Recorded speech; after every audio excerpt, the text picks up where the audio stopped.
Commission.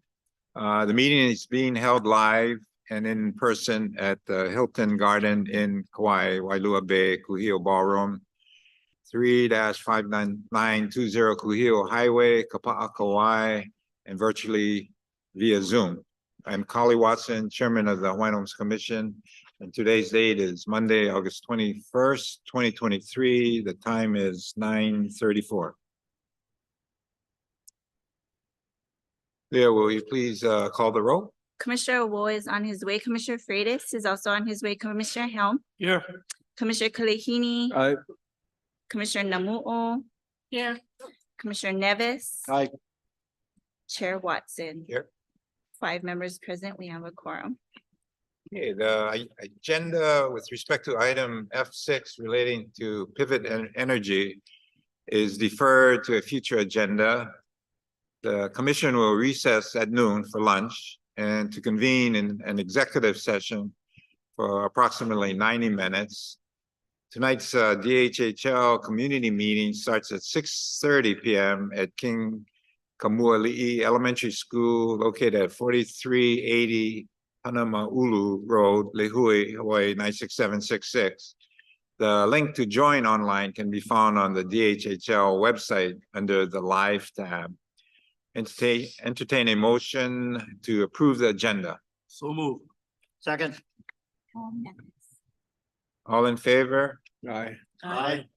Those opposed, motion carried. Are there any edits or amendments to the July 17th and 18th minutes?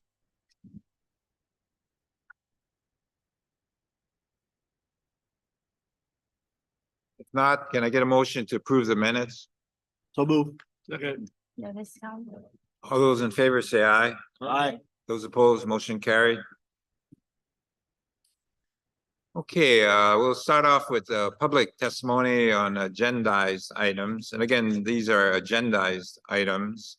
And for the sake of, so that everybody can testify in a timely fashion, hopefully you guys kind of get to the point and keep your comments somewhat brief, but to the point where you feel comfortable and you've got your point across.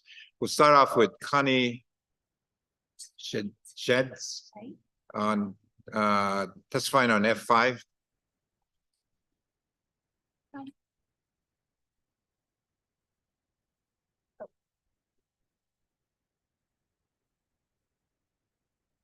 Connie, is there a Connie in the audience? You change your mind? Okay. Okay, the next one is Jackson, also in F5.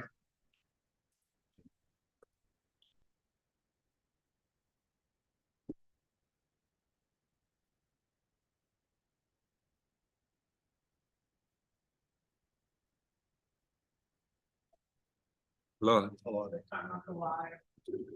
I've been off Oahu for a long time, so I'm really excited to be here so much. I just want to sort of get to it. First, I'd like to say a second silence for Maui. Just You can sit down if you want, unless you couple seconds wanna silence kinda for Maui. start dancing or Okay, give us something, go my time for them. So we put the prayer out there. All right. So when I come to you today, I want to talk about voices of wisdom. So some of you probably read this book. I teach from it. And I want to just, very rarely am I inspired to come and talk about things that inspire me. But right now I want to say, I want a big hand out to you, sir, for taking over the chairmanship and taking it on. And the impact that you guys are having already. F5 is about a group of private Native Hawaiian beneficiaries coming together, and they're also business owners, and they hire Hawaiians and they run their companies, you know, in the old way. And they came together in a partnership with DHHL to go and restore an area down by the Hawaiian Food Bank on the canal there. They called it Constantino's and Ponchos, and we all know that that area was in disrepair for years. I mean, it was it was terrible. It was tragic what was going on there. It was prime real estate, commercial real estate, and it was just a mess. And then under your supervision, you guys created this sort of partnership now, this restoration partnership, where you allowed a beneficiary company to come in here, partner with you, and in 2 months it's completely transformed. It's been restored. And now it's actually working forward and it's a model for you guys to roll out. And so I just want to commend you. I want to commend Josh Green for having the insight to pick Mr. Watson and the rest of you to sign off on this. And so in 2 months, they did something that no one was able to do before for 10 years. However long it was there, and they did it in 2 months. And so I want you to pay attention to that. I work with Connie Inc., and they were part of that. They were part of the visionaries that came together and deal with the homeless in an understanding, compassionate way, and to get that productive and working forward. And now that's being offered to them out in Kalaloa, I'm sorry, I said it wrong, to have it redone. Auntie Patty Taruya, Kahamoku Taruya, who was a commissioner before here, she is one of the people that saw that forward. She saw that this could be something that could be done, and she sort of set that model up. So I just want to say that it worked. You don't get a lot of positives coming at you, and this is a positive to say that model works. And when you can go and set that forward, that you can bring people in that have a stakeholder and have them partner with you to actually rebuild and restore stuff back to where it is, we should support it. And so I moved that we support switching them over from the limited right of entry to a general lease and letting them in there, and that we do that as a model moving forward. That the stages where we sort of leave them hanging and it's month to month, that's really tough for people to do and put that amount of investment in.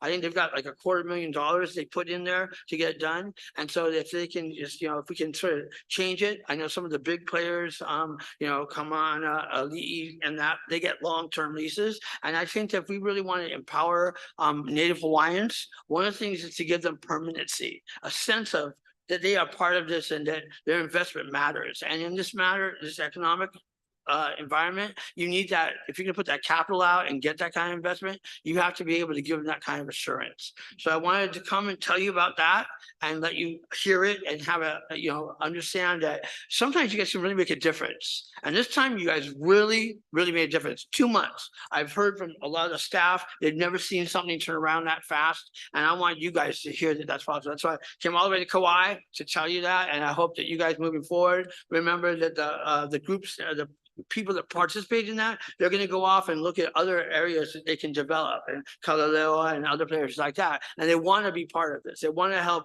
get other beneficiaries into those places and start businesses and be able to go and restore it. And that's what this is all about, restoring Native Hawaiian lands to Native Hawaiians for the benefit of everyone. So I appreciate you guys.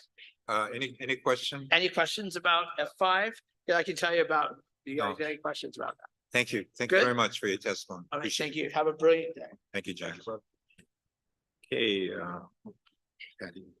Okay, the next person to testify is our former commissioner and somebody I really want to thank for providing all our guidance and input all these years. But she does want to testify on F3. And so at this point, we'll call Patty Taruya. Hi, aloha. Open her video. Let me see if I can get my video on. It can't go on now. Ah, yay. Can you hear me though? Yeah, we can hear you, Patty. Okay, I'm so sorry. I'm not sure why I can't be able to get my video on, but mahalo Chair Watson and mahalo Commissioner Nevis for such a beautiful puli. It was just so heartwarming. Aloha kako commissioners, staff, and beneficiaries of Kauai. My name is Patty Kahanamoku Teruya, and sorry. Okay, there. There we go. Thank you. A former Oahu commissioner and a beneficiary of Nanakuli Hawaiian Homestead, Ahupu'aha. Mahalo for this opportunity to share my testimony. And thank you, commissioners, for your diligent work and for all the kind messages during my departure. As a former commissioner of Oahu, I have always engaged in DHHL, commercial right of entry license, general leases, and lots by asking the tough questions of compliance, neglect, and availability. I want to bring to your attention the inspiring solution, restoring these buildings in Mapunapuna, Shafter Flats, by commending the L&D staff, Kahana Albino, Kale Young, Russell Kaupu, and Kaalashi, in finding a solution in reconstruction and restoring of two structures, but further in allowing a Native Hawaiian beneficiary to be able to operate in this building. The Mapunapuna Shafter Flats was years of an eyesore, but more so the embarrassment of the department for allowing the years of deterioration, neglect to the homeless, and other elements that destroyed the building. I'm very grateful that my time spent on the commission, keeping this project to light, and support in holding the department to where we are at today. I'm in full support for Native Hawaiian Akana Construction LLC, who has taken upon themselves since May 2023 to clean the tons of trash, working with other agencies, and to keep the dignity of the homeless camps with assisting them to be part of the cleanup project. This project is very amazing.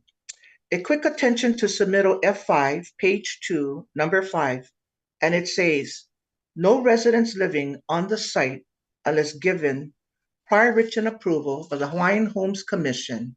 I encourage L&D to be very consistent on this statement, as again, there are many today that are living with an ROE permit and multitude of families living on parcels.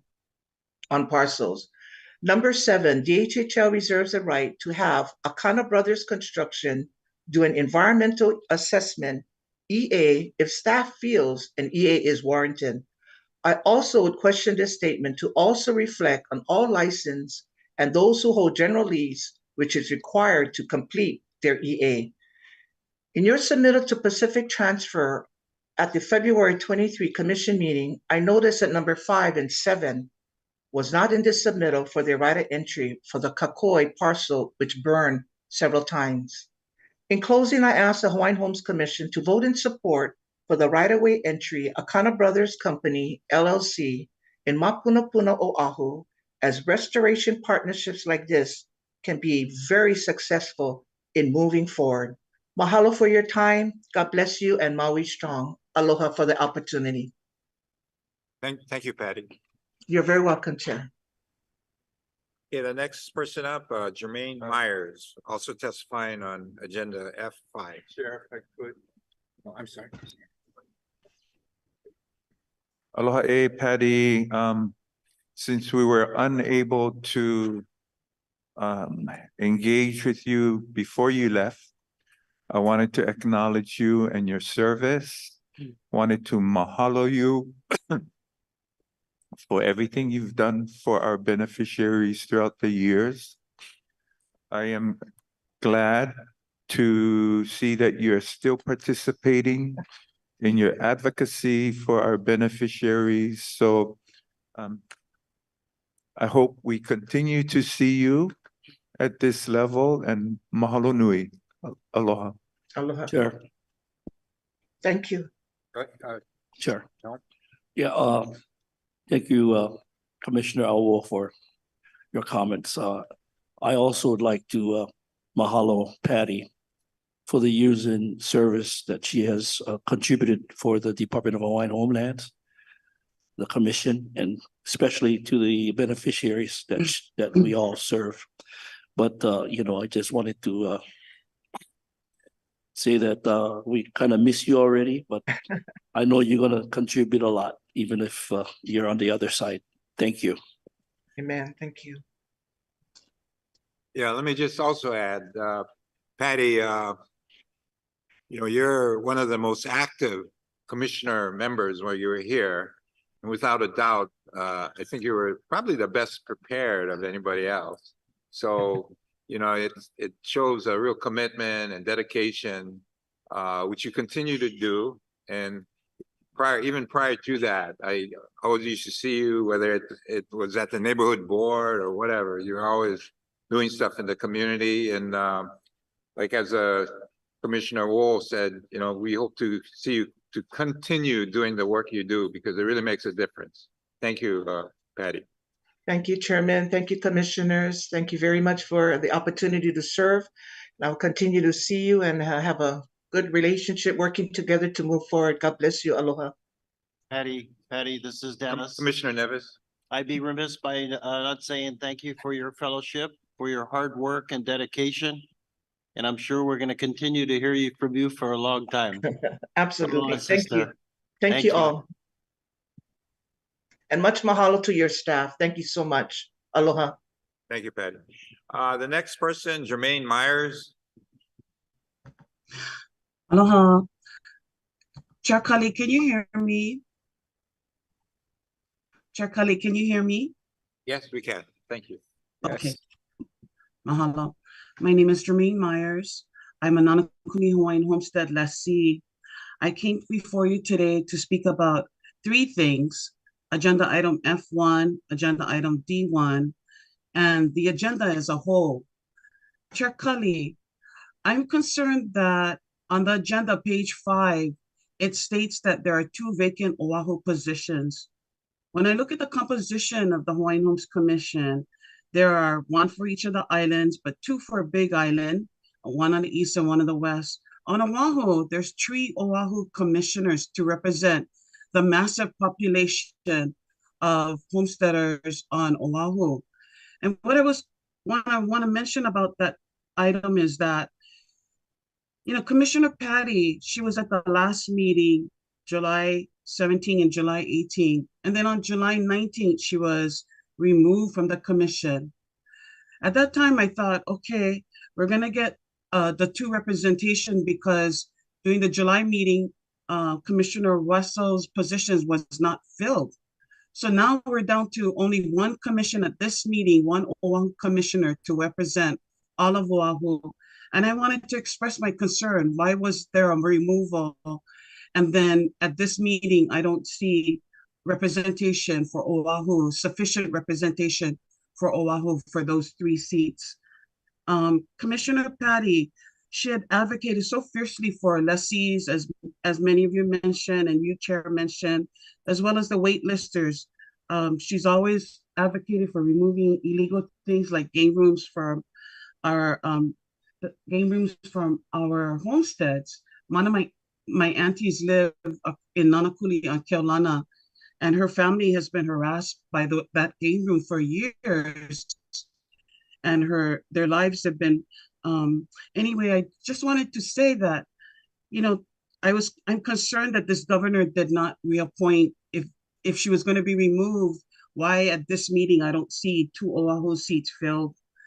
In regards to F1, it's regarding the annual renewal of right-of-way entry permits.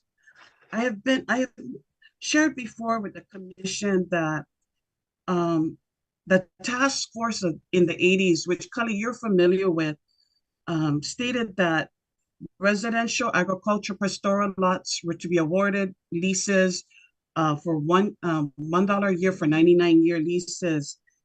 Yet I see that instead, the department is awarding licenses for agriculture, pastoral, and residential, because when I see caretakers, 5 caretakers, that's residential.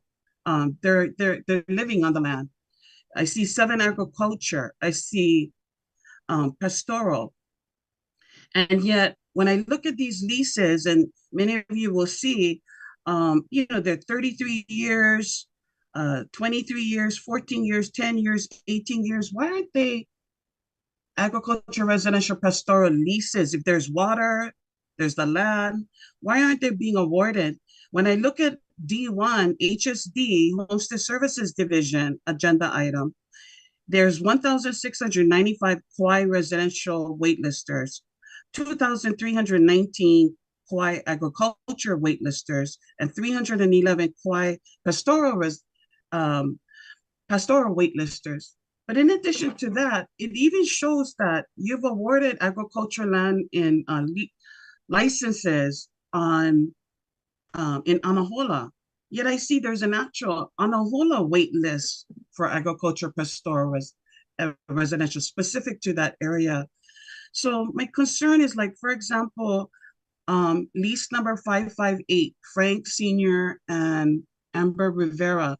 They've had 18 years of this parcel of land, but yet last year in September 1st, why was there a caretaker all of a sudden added to it? Lease 569, Puanani Cummings. And so, I'm concerned that the department is not respecting what the task force that came up with.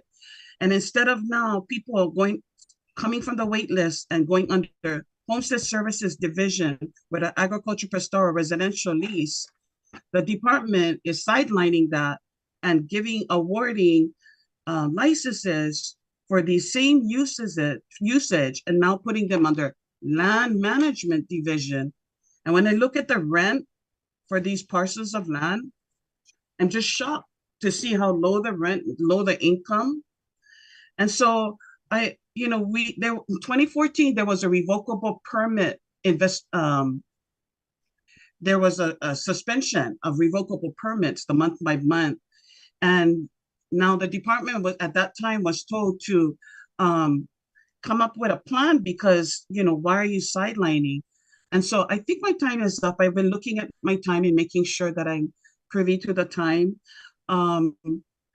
But these are the things that I would hope the commissioners would take into consideration and would look at the department's policies regarding licenses and compared to lease it, and take into consideration all these waitlisters that are waiting, but people are bypassing and just going through another avenue. And I think that's illegal. But thank you, Chair. Thank you, commissioners. Thank you, Jermaine. Last call, anyone else in person or virtual?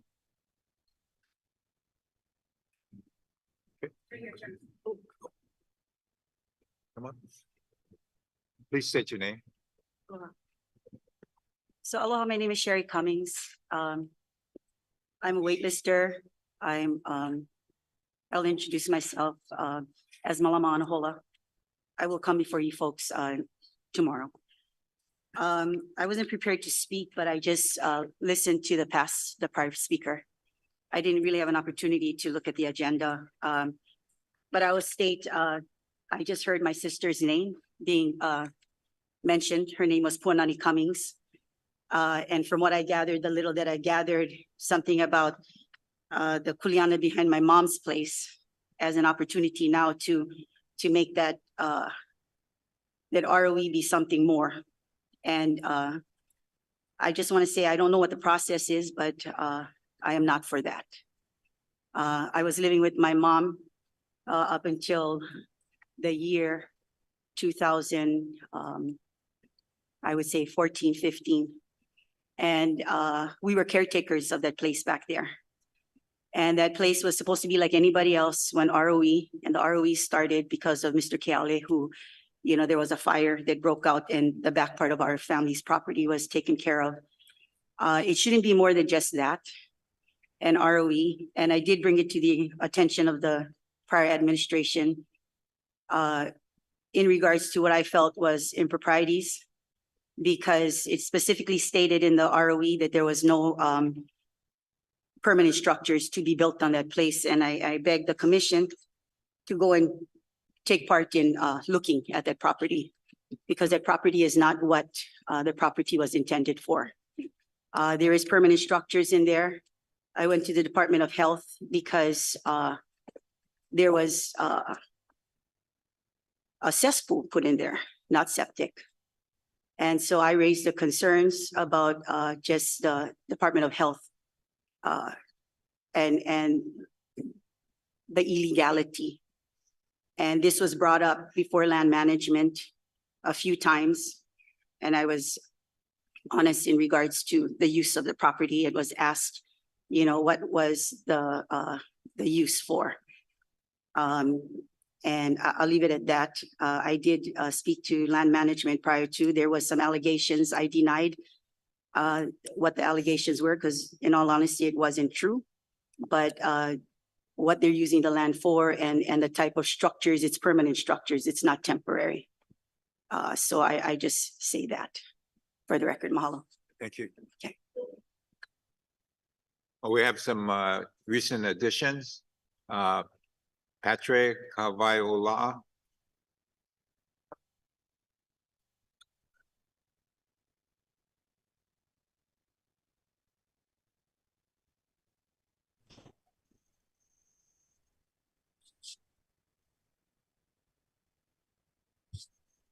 Can you hear me? I'm sorry. Okay, we can hear you. Patrick. Oh, okay, I'm sorry. Yes, my name is Pat Kahawaiola. I'm the president of the Kilkaha Community Association. There are several agendized items that I'd like to speak to. First of all, I would also want to echo the remarks of ex-chair Commissioner Ms. Teruya in her support for the Akana construction program. The number I'm not sure. I think it's F5. It may be a little historical part of the Mapuna Puna that maybe commissioners may not know. I just happen to be of the age I lived to that time. Mapuna Puna was a 20-acre exchange for the 208 acres of airport lands back in the 80s. But full circle, we've come again, and those 20 acres, which generated the exact same monies, $1.7 million back then for the 280 acres of airport lands, now is in jeopardy because those 20 acres, or partial parts of it, are underwater due to global warming and floods, and it's costing us more as a department to be the managers of 20 acres than we would have been collecting income from the 208 acres from the airports. That's my own assessment of this.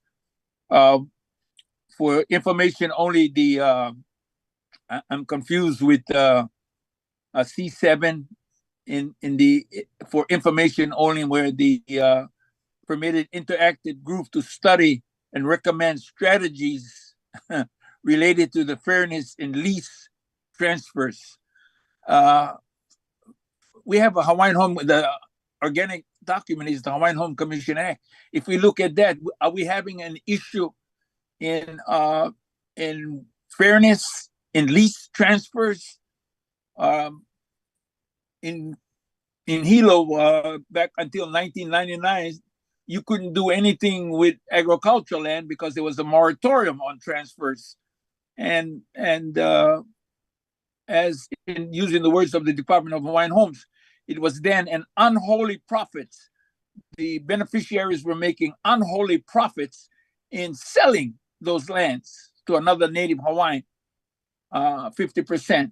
However, I thought that was resolved by looking at this. I'm assuming it is not. We're going to now study and recommend strategies relating to the fairness in lease transfers. In C2, the approval of lease award Kilkaha pre-owned homes. I am that's another confusion part that I have. When we, as the beneficiaries in Kilkaha, had no ideas that there were going to be lease awards or approval of lease awards of Kilkaha pre-owned homes. So please have that opportunity to and discuss this in the next 2 days, or be prepared in September when you get here, that we'll be able to address that. But then I would also like to offer my appreciation, along with the rest of the commissioners, yourself, Chair Watson, in wishing Commissioner Teruya Godspeed in what she's done. I know hope. I know she will continue to do the work to be sure that the Lahui that she represents out there on the Waianae coast, Nanakuli and Waianae, will be well taken care of. And then end with the broadband in executive session. That's a confusing part that you guys are going to go into executive session. Broadband has been, my understanding and reading it, has been initiated, and that was based on a letter by former Chair Ayla, that the broadband and these fundings that came, it wasn't about seeking a grant, it was the funding for broadband through the NTIA to the tribal things, to broadband connectivity on Hawaiian homelands. I'm having an issue where I gotta pay myself. It's not a matter of that I gotta pay, I'm paying it. If I want it, I pay for it. But an opportunity has that we had known nothing about.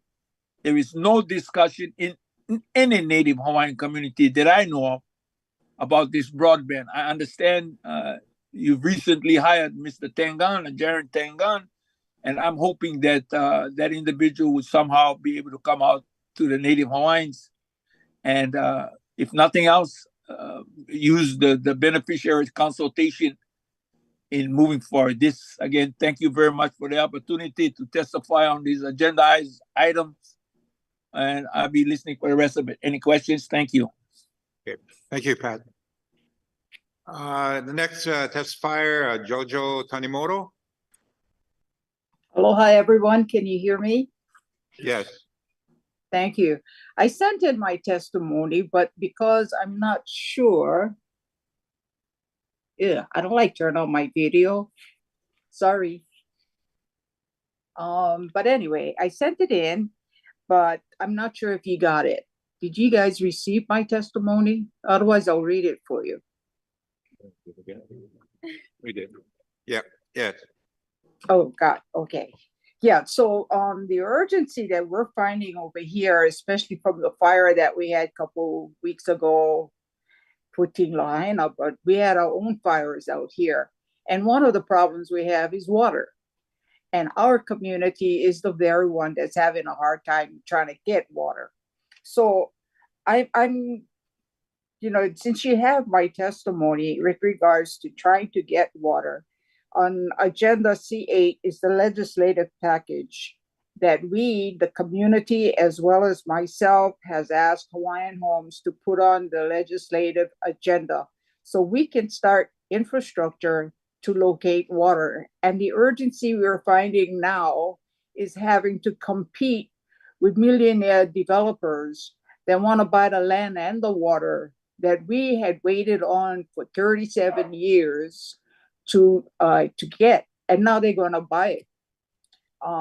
So before they do that, the Planning Commission is holding a meeting, and I will ask the commission and the department to step in on our behalf because we don't know what the capacity of water is today since we lost the watershed, since we're losing the amount of waters from the Kehena ditch, which was also being given to us, but we're losing it. And the urgency is now. And so we'd ask you, and that seems to be my problem with the department, and that is communication. You can email, you can call, you can whatever, they don't call back. And that was my thing with the director, Iokepa, and with Isla and all of that. We're still not getting any communication. So we don't know what's going on. And we cannot tell a department to step in for us because of communication. And at this point, before I go any farther, I'd like to tell Commissioner Teruya, because she actually, with all her questions and whatever, we learn from her and we get to ask questions that we wanted to ask. And so she actually stepped up for us in Kauai High.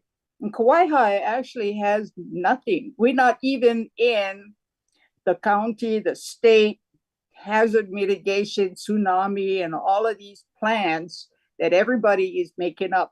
So I would like to remind you guys, because I've been here since 1986, that we are all in a tsunami zone, but we're not in their plans. So we have no evacuation route, which is what we were trying to piggyback on the water line. And this water is from the beginning in 1986, when my administration as the community association acquired the Kohala Ranch water. And the department was going to subsidize the difference between the county water rate and the difference with the private rate that we end up having to pay all for the last 5 years, because the department said they don't have money. but they're renting all of these ROEs, thousands of acres, but you guys don't have money. So we need the water to fight fire. We need the infrastructure for evacuation, at least from our homes. We have a problem with one of the houses down by the harbor. There's a stream that passes along there, and the neighbor bulldozed the stream so that now it's not a stream, it's a canal. And we cannot get the department to activate, motivate, do anything. Is that the department's problem, or is the department going to follow up on this? Because when it rains, that stream fills up and it goes in the yard. And when the bulldozer bulldozed that area, they took the boundary pins too. So that now everything is wet. And if it rains hard, that house is going to wash away. It's historic. It was there before the harbor. But nobody's paying attention. But we cannot communicate with the department either. So these people are in danger. The part for the community is when that stream overflows on the highway, on the way to the harbor, we cannot use that road. Evacuation plan, we have none. The department has never made one since 1986. So we might as well stay home, because how are we going to get out? And so that's part of my thing that I would like for the department to focus on. This is 37 years we've been asking for some help for our safety.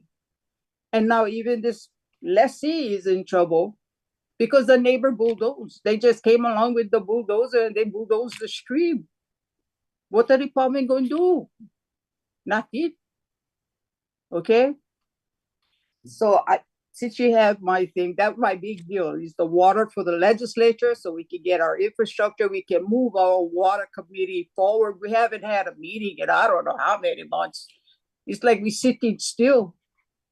So if we don't say nothing, nobody know nothing, I guess. If they don't answer the phone, you guys don't know nothing either. So I want to enlighten you folks that we need help out here with our water. That's number one. Number two is the evacuation plan. Jojo, Yes. excuse me, can you wrap up your testimony? We got a couple Oh, of yeah. Thank you. Oh, yeah. Thank you very much. That's it. That's it. Okay, Yeah. thank you, Jojo. Thank you. Okay, the next person up to testify, Kipukai Kuali'i.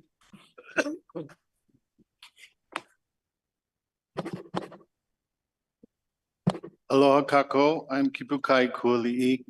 I'm the president of the Anahola Hawaiian Homes Association, the acting CEO of the Homestead Community Development Corporation, and the current chair. I have the honor of serving as the current chair of the Sovereign Council of Hawaiian Homestead Associations. And then I think I'm also an ag wait lister in Anahola. And I think most importantly, I'm a trust beneficiary. I wanted to say welcome to the commissioners and the staff. Welcome to Kauai. I pray you have a productive meeting on behalf of our trust beneficiaries and our trust lands. And I too want to say on behalf of the Kauai homesteaders and all of the people of Kauai, we send our strongest aloha and support to the people of Maui, especially our trust beneficiaries and all our Native Hawaiians. Big aloha and mahalo to Commissioner Teruya for her service. On the agenda, well, I'll say I agree with the testifier, Jermaine, who talked about honoring the wait lists. I think it's very important that and obviously we're bringing more attention to it more and more, even with the support of the legislature, to honor the wait list before all land awards and land instruments. So anytime you give out any, even small piece of our land, think first of the people on the wait list. We know over the years, people have died on the wait list. I also say not honor the people on the wait list, but honor our beneficiary associations, our homestead beneficiary associations, those long-standing associations should be given priority before any individual pop-up community nonprofit.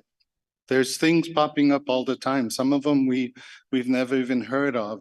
And it just seems like it's because maybe they have good personal relationships with commissioners. But that's not right. We have to honor our wait lists. And part of the way we honor our wait list is by honoring our existing homestead beneficiary associations, those longtime associations that are actually helping our communities, and realize that they have the capacity to help you do what you're trying to do, to get people on the land, not only for in the homes and farms and ranches, but also in the fourth purpose of the Commission Act, which is mercantile businesses. The department has failed to give business mercantile awards because you don't even have a process to do it to our beneficiaries. But you can start by doing it further with our Homestead Beneficiary Association. And we have success doing community economic development projects in our communities across the state. So continue to work with us. We're very hopeful with a new governor and with a new chairman. We're really excited about the things we can do together. You just have to trust in us and believe in us and understand that we have the capacity and we have proof. We can show you the projects that we've already done. Some of my basic concerns have to do with in your plans, I see that you've maintained our West Kauai Evacuation Center, Mauka Camp, and youth ranch that we've been talking about for years and planning for. However, you have not included our Anahola Sports Complex. So we have an outstanding right of entry request. I hope you will address that. I thank you for finally addressing and making it Pono, our license for the Anahola Hawaiian Homes Association, license 609, which goes all the way back to 2004 with the aunties, and it was amended in 2011, I think. And so we finally got it signed and official currently, and I thank you for doing that. I see it's on your agenda today. The other thing I wanted to say is with regards to Act 279, I hope by now most of you have seen our beneficiary $600 million spending plan for Act 279. It's 16 pages of incredible, thoughtful, helpful recommendations that beneficiaries from across the state have put together for you to help in what the important decisions you're making. And we want to continue to help you every step along the way. When it comes to the water projects and issues, the main thing I just want to say as an individual and someone who supports agriculture and farming is please make sure we protect our waters and don't remove all of our reservoirs, because we will need that water, especially if we're going to award our Mauka lands to our people. So that's it. Thank you. Mahalo nui loa. Thank you for your work. Okay, thank you. Keep it quiet. The next person to testify, Rowena Contreras.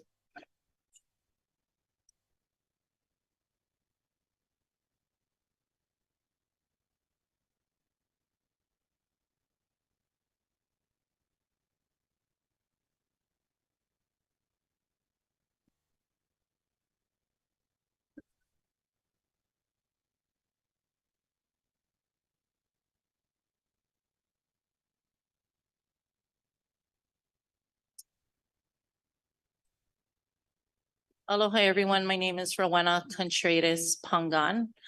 I am a resident here on the island of this beautiful island called Kauai. I am very shocked that this room is not filled with our native Hawaiians. How do they get the information that you guys are even here? The only reason I know that I'm here, because my daughter is the executive director here at this hotel here. She's in charge of food and beverage. And she says, Mama, are you coming today? I said, coming where? To the hotel. Hawaiian Homes is here. That's why I'm here. I just got out of the surgery room and I came straight here. I was raised with the island of Ni'ihau people. Why is this room not filled with them? How does one person get information that you guys are here? I talked to the gentleman in the back. He said, you guys sent them a card. Did you guys put it in Olelo? Because my people, they don't speak English. Did you guys ever think about that? Probably not. That's why I'm here. I called my sister guys from the island of Niihau and I said, Tita, how come you guys not here? Oh, I don't know. We never get no information that Hawaiian Homes is coming. You're on the wait list for 20-something years. Shame on you folks. Why is this room not filled with our native Hawaiians who are on the wait list, who are crying, who are living in the bushes? I know that for a fact. Every Friday at my thrift shop, Ho'omana thrift shop, I feed 150 to 170 people who are native Hawaiians. They're hungry. They don't have a house. They live in the bushes. And they get kicked out of the bushes. There's going to be a clean sweep at our Hawaiian Homes land. I don't know if it's Hawaiian Homes land or not. But we need to stand up for our people until they can get a home. They're living in tents. Some of them living right underneath nothing. And I know that for a fact because I touch every single one of them here on Kauai. The only person that I know here, Kipukai Kuali'i, Sherry Cummings, how come we don't know plenty of our native Hawaiians? Is this for Hawaiian Homes? Or is it not? Because I'm going to tell you another thing. If the Niihau people come, you folks need to hire an interpreter. Aoli mapopo yo oko. They don't understand the paperwork. I had one sister just called me and said she was denied Hawaiian Homes because she don't understand the paperwork. Are we Hawaiian Homes or are we not? We need to put it in our native language. We need an interpreter to stand. When I have kuleana with the people, I hire my tita from the Niihau and I bring her in and she kuka. I can olelo, but I don't say that I can do it perfectly like they can. So I am bringing this to your attention, each and every one of you who are sitting here who represent Hawaiian homeland. Shame on you folks. This room should be packed. How many homesteaders are waiting to be picked? This room should be filled. They don't understand the application. They don't understand half the stuff that they got to go through. You need to do it in Hawaiian language. This is their language, especially for the island of Niihau, who I represent proudly. My grandfather was Hawila Kaleohano. Check him out. There's a book written about him because if it wasn't for him, we would have been overthrown by Japan. So each and every one of you, when you go home today, think about our native Hawaiian people. Niihau, they don't speak English, barely. Yes, they might speak English just enough to get communication, but when it comes to palapala, aole mapopo yo oko, they don't understand. That's why they keep getting kicked back, because they don't. My tita never know there was meetings that she had to attend because she doesn't understand the language. When she brought it to me, I go, how come you never go to the meeting? Oh, I never know. So please consider, and how does one get information that you guys are here? I never saw nothing in the newspaper. I never heard anything on our local radio. So how do you guys communicate with our people? There is no communication, because I can guarantee you, if you had it in the newspaper, if you had it on the radio station, our local radio station, this room would be somewhat packed, and I would make sure to that. I just came out of surgery and I came straight here. This is how important this is for me to represent our island of Kauai, Ame, Niihau. Thank you for your time. Thank you very much. Last call, anyone else in person or virtual? Okay. Okay, the next agenda item, consent agenda, Juan Garcia. Good morning, commissioners. I'm not Again, gonna it's my listen honor to to you. be before you this morning. Before I Again, for the record, Juan Garcia, Homestead Services Division Administrator.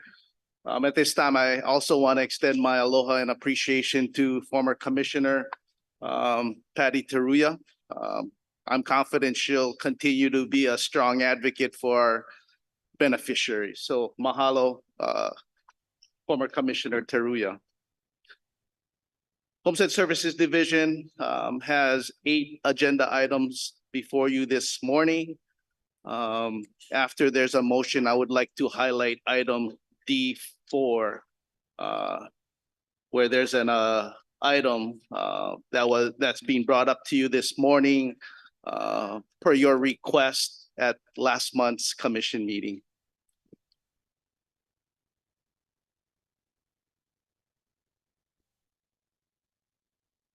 You want to, Chairman, do you want a motion before we have discussion? Which one? D4? All All of it. All of them, yeah. But I do want to highlight D4. Unless you want me to just summarize briefly right now. I want you to summarize it. Okay, D4, as the commission may recall, Lydia Kamoku came before the commission last month requesting when her successorship of her sister's application would come before this commission for approval. The staff was waiting basically for a written confirmation of her wanting to cancel her own application dated 2017 in order for her to succeed to her sister's application dated 1996. Having received that statement of her desire to cancel her application, D4 is asking your approval to cancel her application, allowing her to succeed. Again, I apologize. This is on page 8 of item D4. Second from the top is Lydia Kamoku.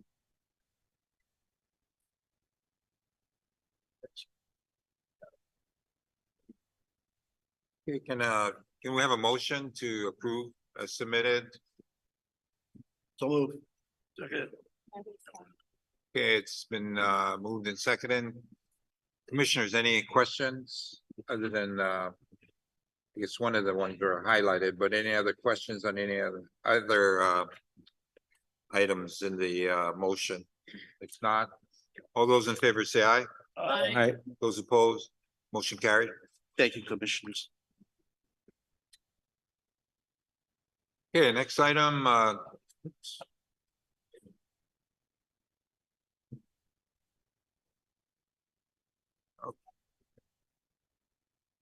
okay, agenda item C1, DHHL's Emergency Rental Assistance Maui wildfires, Lehua. Aloha Commissioners, Lehua Kinilau Kano, Nahasda Government Relations Program Manager. So the recommended motion before you is actually in 3 parts. So basically, if with your indulgence, Chair, I'll read it. First, it's to approve an amendment to the DHHL Emergency Housing Assistance Program policy to include assistance to households that have suffered a physical disaster, i.e. fire, earthquake, hurricane, tsunami, etc.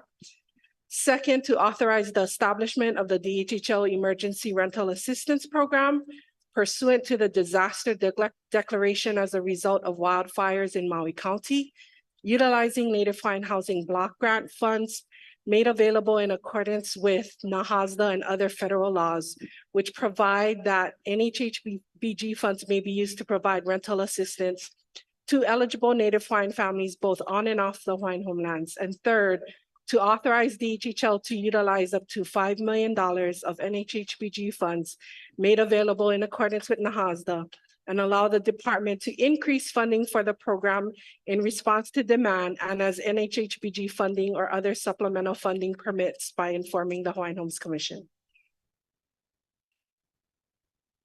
Excuse me, Chair. Is there a motion to approve? We're gonna have a discussion after the motion is made. Is there a motion? Is there a second? Okay. Second. Okay, Okay, any so discussion? Yes. Commissioner Helm? Yeah, Chair, thank you. Lehua, how soon will these funds be available? So the hope is once the commission takes action today, we already have a contract drafted. Once the AGs review, I'm gonna ask the AGs to expedite review because it's very similar to our COVID relief contract. So it's language that they've already reviewed, just slightly modified specifically to the wildfires. Once the AG reviews and signs off, a draft has already been floated to Council for Native Hawaiian Advancement, who's administering our COVID rental relief programs. And if they find the language acceptable, and we're hoping Chair can sign this contract on Wednesday, August 23rd. And the goal is to stand this program up by the end of this month. Oh, yeah, thank you. By any chance, would you, maybe you don't have that information right now, but do you have a number of amount of people you think you're gonna be serving? That's a much more challenging question. I mean, we're very grateful that Leali'i hasn't been as affected as we initially heard. 2 homes is still 2 homes lost, but it sounds like our lessees are faring really, well as can be expected under the circumstances. We're trying to figure out how many applicants on the wait list or undivided interest lessees might have resided, not only if they resided there, but maybe they had jobs there. And now their incomes are reduced or cut substantially. So it's not only if they lost a home, but if their incomes have been affected by the wildfires as well. Yeah, because I believe maybe the beneficiaries that may not have been living at Leali'i subdivision, some of them were probably in the regular subdivision that lost their homes. So I just wanted to address that. Yes, thank you, Commissioner Helm. So yes, this would be for lessees, undivided interest lessees, as well as applicants on DHHL's wait list who have been impacted by the fires. So for purposes of discussion, in the housing plan that HUD just approved, we had included COVID emergency rental assistance as relief that we would continue to the end of this year. Because we were fortunate in getting other funds, we have about over $7 million left that we have not expended for that relief. So what we're doing is directing 5 million of that towards this effort specifically. Some of the requirements for this program, though, just so you know, it's a little complicated, is that first of all, we will serve our typical anyone 80% or below. I did include in the submittal, we did get HUD guidance that when there's a presidential declared disaster, that we can actually assist up to 120% of the area median income. But again, there are parameters around that it should be more for homeowner assistance. So again, our focus will be on families households whose income does not exceed 80% of the area median income.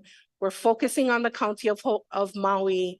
The presidential's declaration so far references county of Maui. I know that there were fires on Hawaii Island, but again, we're going off of the presidential declaration, which is the county of Maui.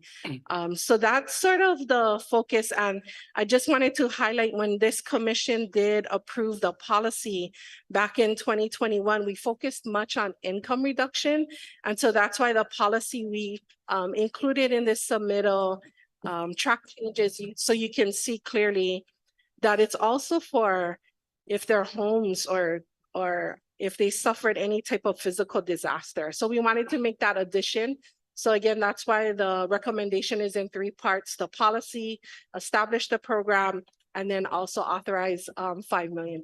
Yeah, and also I'd like to mahalos to the staff and to you in the chair for stepping up to the plate right away. So that is really important for me as a beneficiary. So yeah, I know so many have been assisting Commissioner Wool, Chairman, and I know the other executive leadership. Just want to really mahalo Cynthia Resentes, who has been drafting the contract so we can get it signed as soon as possible. Hopefully the AGs to expedite so we can get this out and get this out the door as quick as possible. Of course, CNHA, our partner with the emergency rental assistance. Maybe Commissioner Wogan give an update on the situation over there. That'd be helpful. Yeah, so Kalamai, I'm a little fatigued this morning with early days, long nights, and a lot going on, not just daily, but sometimes hourly. As you all know, from watching the news, Lahaina is a site of absolute devastation. Many have died. Many are still experiencing trauma as a result of having witnessed people dying, barely escaping themselves, many thousands overnight homeless. And so, I guess I want to start by expressing my gratitude to Hawaiian, to Maui Nui, and everyone from beyond our shores that continue to pour aloha into our island. So while many others who want to help are speaking about what they would like to do, I would like to summarize what we are actually doing on the ground in real time as quickly as possible. I'm reluctant to go down a list of people and agencies to thank for fear that I may leave others out, but I do want to make an attempt to mahalo our chair for moving quickly to designate me as the point of contact in our community, because I think being on the ground in this crisis is really important. I want to mahalo Stuart for being there to help us with logistics, helping to secure assistance from organizations or businesses like Everett Dowling, Alpha Inc. Want to mahalo Kuhio Lewis from CNHA that's moving quickly to provide services into Leali'i. I want to say that Leali'i, when you look at the surrounding neighborhoods, although they have needs, they were spared. They were spared much of the devastation surrounding them. But they do have needs, and I want to say that because of the leadership team that is there, they are moving quickly and wisely to become as self-sufficient as possible, given the circumstances they are all confronted with. Archie Kalepa, who's the alaka'i of the leadership team there, has been very, very good to work with. Assets that are being deployed into the neighborhood, he quickly stood up and made his home. The deployment center that at one point was recognized by the county of Maui as a pod. They are considering de-escalating some of those responsibilities as they become more efficient, as they enter into a situation where they may not need as much to function as a pod, but to function in delivering services to themselves as well as the broader community, to find a way to make that happen. And the reason that's important, and they remind me all the time, and I know this to be true, they're not just connected by trauma, but they're connected to the surrounding area by generational relationships.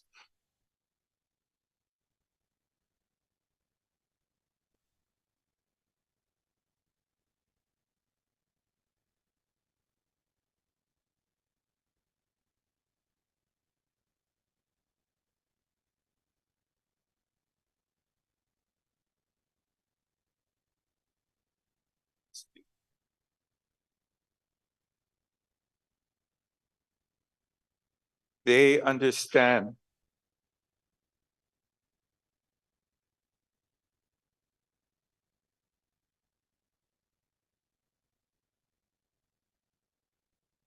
that they are part of a much larger fabric that is torn. And so What I would like to do, what we're trying to do as we make Leali'i whole,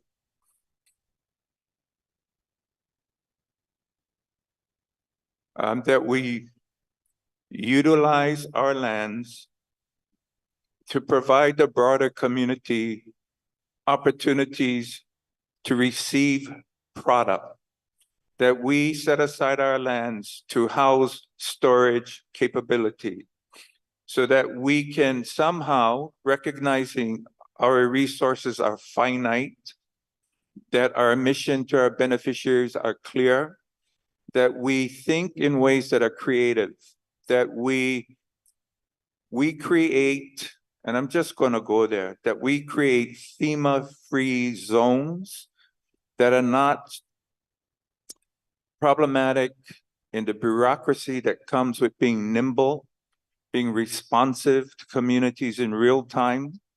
That doesn't mean they don't have a purpose. It doesn't mean we don't appreciate what they bring to the table.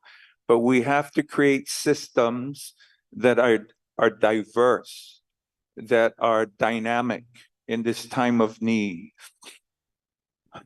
So we are going to receive an office building. It keeps getting pushed back. We're going to get that office building set up in Leali'i. Now it's on Thursday. So what is the purpose of that? It's to serve as a processing center to provide services that our beneficiaries have asked of us. CNHA is a big partner in this. So FEMA applications, insurance applications that are sometimes difficult for people, especially federal applications. It's challenging. So CNHA, they're going to bring in a staff who to that, to help with that. We are in the process of working with Native Hawaiian traditional healers. It's a statewide effort. They are organizing as we speak. They are open to merging traditional practices with Western services that are available to our beneficiaries with a strong foundational principle to Native Hawaiian healing.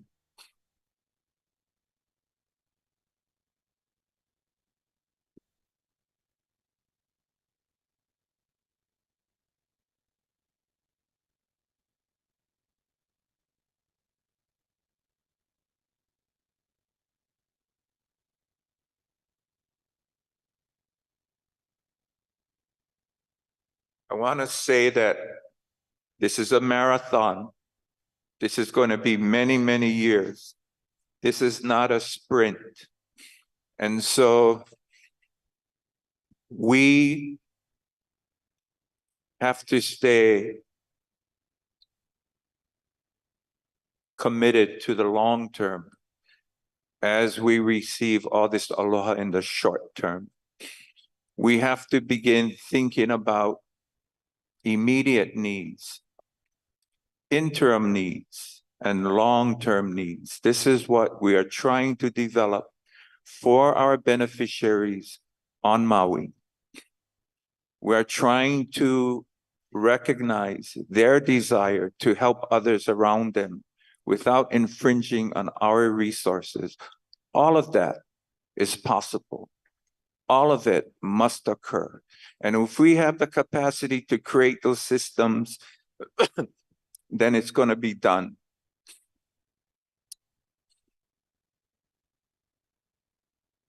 I feel like I have so much more, but I'm just trying to summarize what's popping into my head now. Next to Leali'i, first of all, many have returned to Leali'i because their homes are still standing. Much of what we see is roof damage. It looks like embers hit the roof, burnt the shingles, and the wind tore it off. So Archie Kalepa was able to get firemen, a team of firemen to go in there and do interim patch repairs in anticipation that rain is coming. We are working with Everett Dowling to somehow, and a lot of this is with the help of Stuart, to do long-term permanent repairs when that opportunity arises. In the beginning, we understood, or we believed, that Leali'i had sustained much greater damage than we discovered. So at one point, Hagai Institute, that's owned by Everett Dowling, was going to be made available to our Leali'i residents. There were 200 some homes that were being set aside for them. But I think because in our reach out, when our beneficiaries saw the homes were still standing, their preference was to go home. So in that desire, and as a result of not much interest, that institute has since been taken over to house first responders, National Guard, Red Cross, etc. So that option is gone. Next to Leali'i is a toxic waste site, because Wahikuli, Kahoma is leveled to the ground. There's all of this debris that is considered toxic. So as the dust fences go up, we understand now that we may have to evacuate our residents. So we are already thinking about alternative housing opportunities, situations. These are all the things that are currently in play. All of the balls are up in the air simultaneously. So there's just a lot happening every day with a strong emphasis on service to our beneficiaries.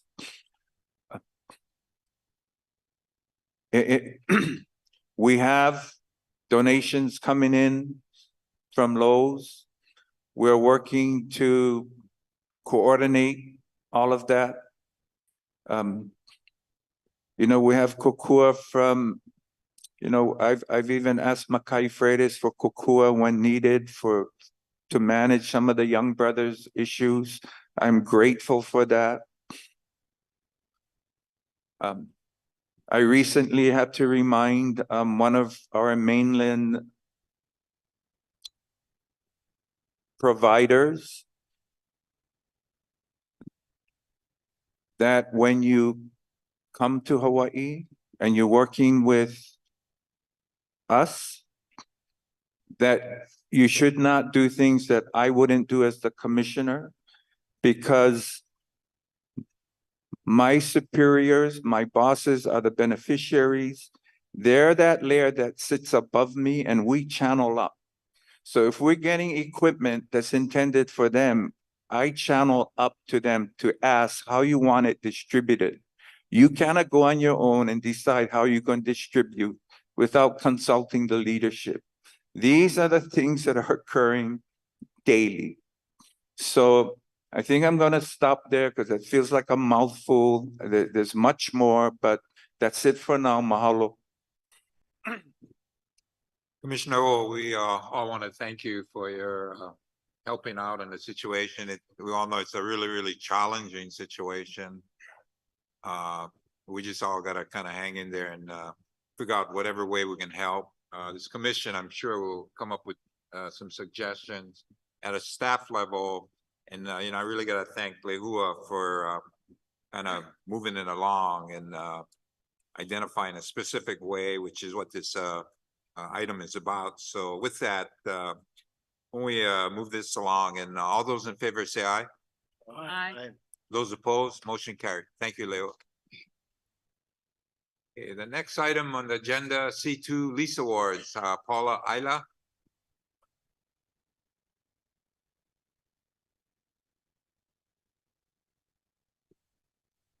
Aloha Commissioners, good morning.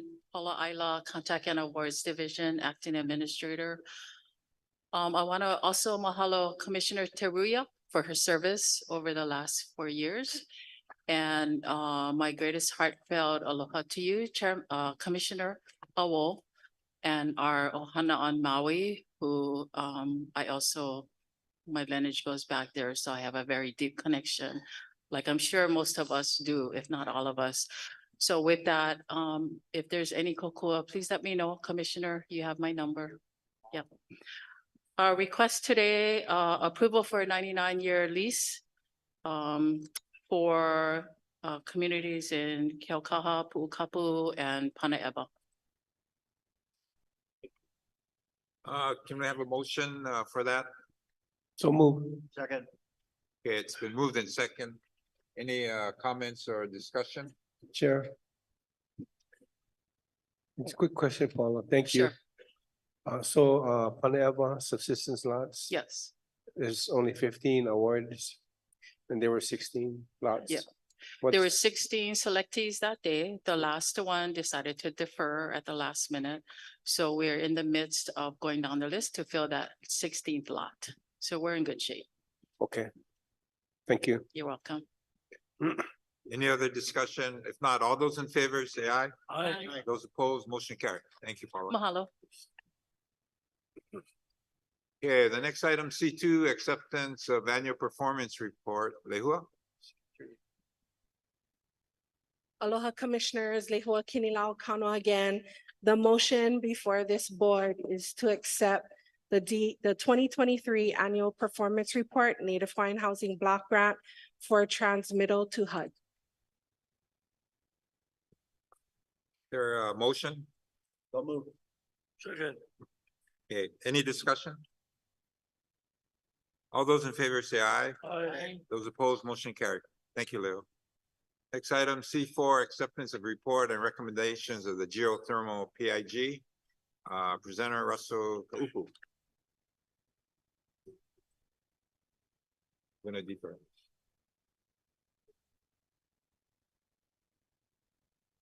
Okay, we're gonna defer that one. Next item, C5, approval of to hold limited meeting. Pa'u.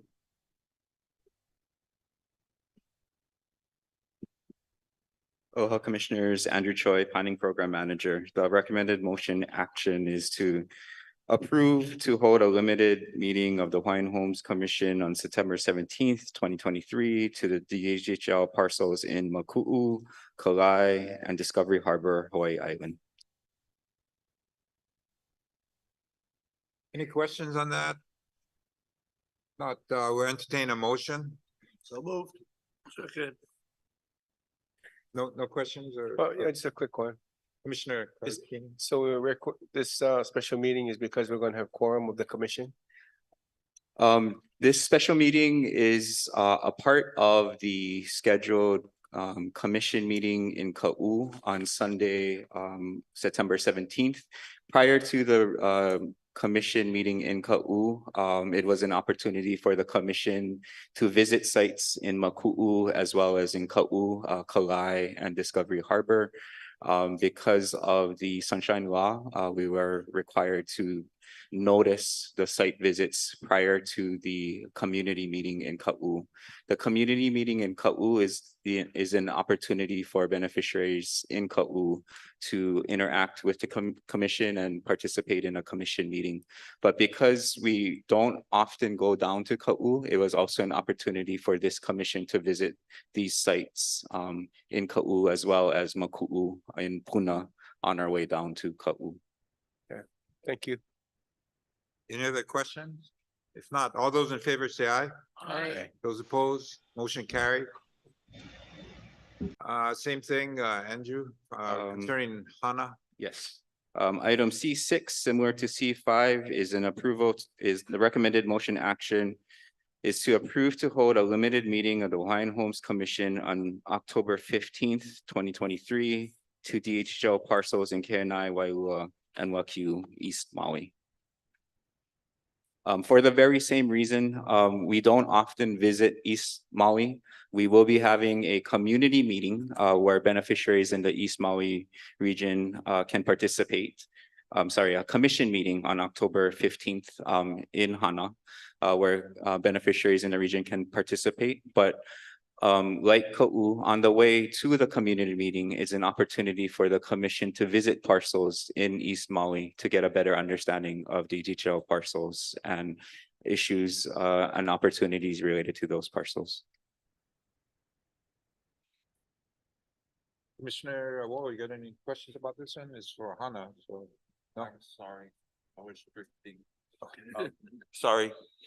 So my only comment about doing HANA. I'm just thinking through what the situation on the ground on Maui might look like even then.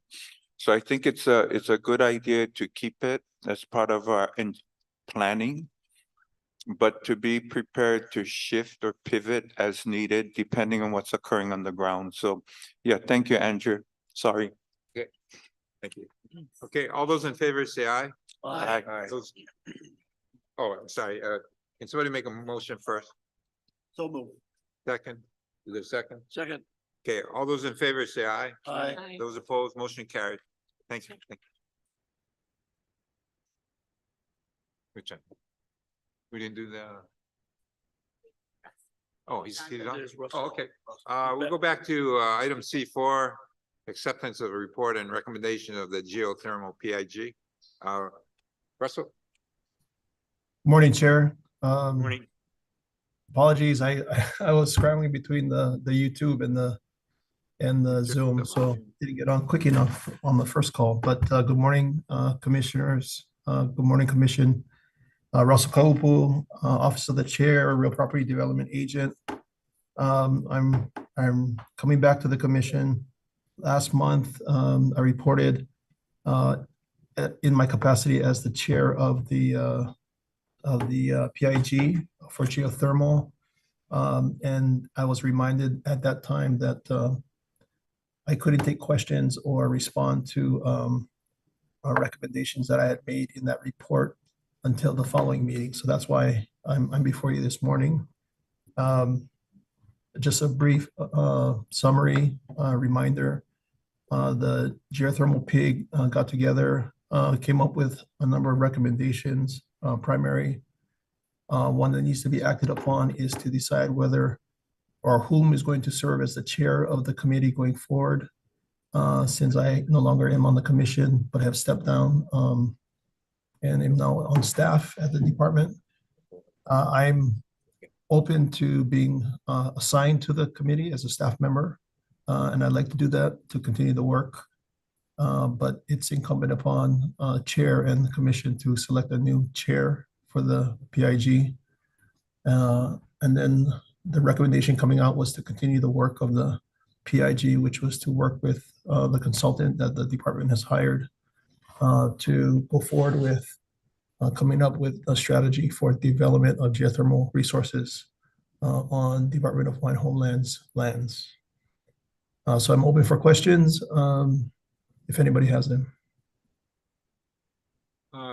Russell, you want to give a little bit of a summary, just, kind of the highlights of what you your takeaway is, your experience and suggestions?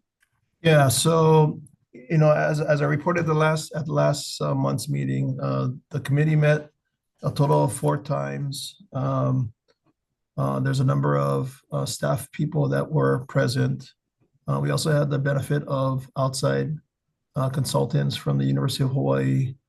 And then also the department has hired a third-party consultant to assist with developing a strategy for moving forward and helping us figure out the viability of doing geothermal development on our properties.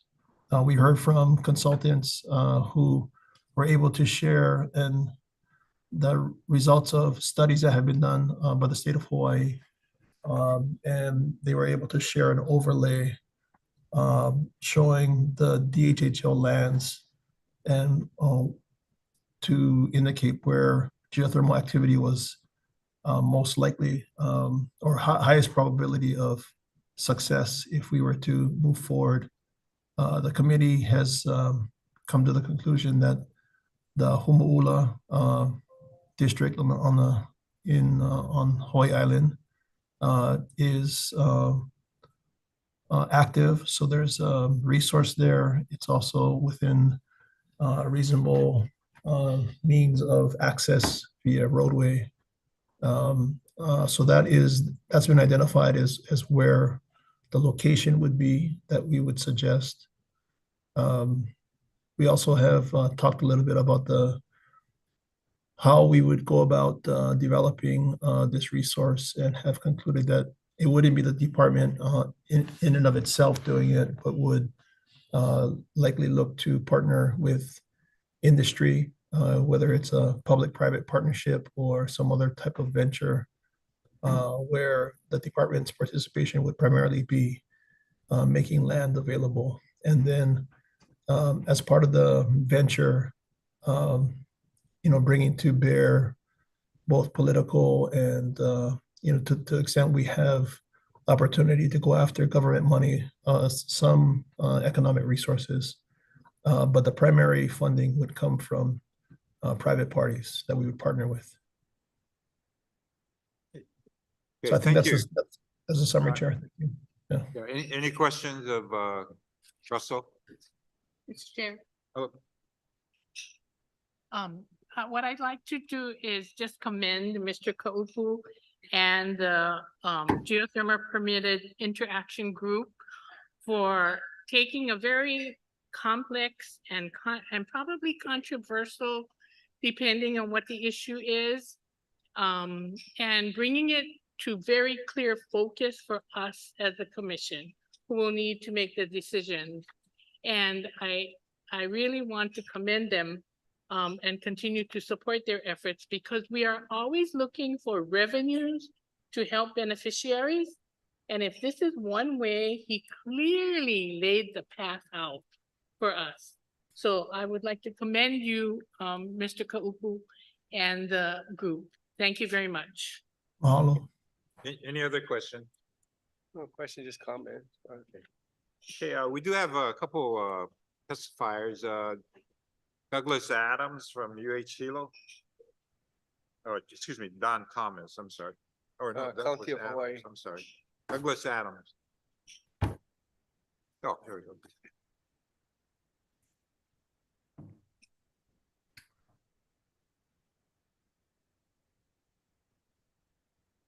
Thank you, Chair Watson, and the commissioners as well. I'm Douglas Adams. I'm the Director for Research and Development in the County of Hawaii. I speak here on behalf of Mayor Mishroff, and I would like to, before I move on, just indicate to Commissioner Awo that our county stands in long-term solidarity with the county and the island of Maui. We will be there, as I know that others will say that as well. Thank you for the opportunity to testify. I know that you have Professor Thomas that will be here as well. Our comments are to associate ourselves with the work of the Permitted Interaction Group on geothermal resource. We are very much in favor of the renewable green firm generation. We see that as a key to quality of life, standard of living, reducing the cost of living on the island of Hawaii.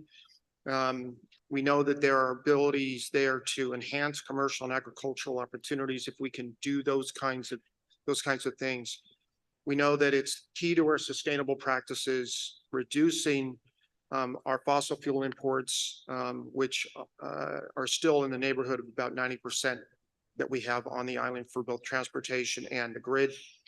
And then, of course, we're trying to diversify our energy portfolio. We're a county. We don't own energy, but we certainly are paying attention to the kind of energy that is being generated and then being used for grid and transportation purposes. We would encourage the commission to support the Permitted Interaction Group's work. And I'm primarily talking here, of course, about item C4, but I note that in C8, you are also looking at a legislative item that would identify a certain amount for appropriations. We would be highly encouraging you to pursue that, and would be open to supporting that should it get to the legislature in the next session. Of course, we acknowledge the need and look forward to the opportunity for dialogue with all who would be connected to the potential of geothermal on our island. We know that there are a variety of perspectives, and we think it's important that we work through those. The opportunity for that this particular energy generation source provides is too important for us not to be able to work through that. And so we are very happy and grateful that the commission has taken the lead regarding geothermal, and particularly the resource on our island. And we look forward to working with the commission to the extent that we are able to do that as you pursue these kinds of research and opportunities. This will sound a little gauche, and I will apologize, but for me, this is the opportunity for revenues, as Commissioner Namu'o mentioned. We know that in the continent, you have tribes, and they will come up with a variety of means, one of some of which, of course, involve casinos and those kinds of things. This is the revenue piece for Hawaiian homelands and the department and the beneficiaries that is associated with doing things the right way. And so that's really important to us. Again, thank you for the opportunity to testify, and I welcome any questions you may have. Okay, thank you. The next testifier, Jermaine Myers. Oh, excuse me, I'm sorry. Hang on. I'm just going to say thank you to Doug for coming all the way from Hawaii Island to support. Appreciate that. Absolutely. Thank you. Thank you. The next testifier, Jermaine Myers. Thank you, Chair. Thank you, commissioners. And thank you, Russell, for bringing the report back to the commissioners. Mahalo to Commissioner Oahu Commissioner Namuo for expressing the support of the revenue that it would generate to help beneficiaries. I looked on the report and it said that the Attorney General's opinion, it confirms that DHHL is entitled to 100% of the royalties from geothermal projects on DHHL lands.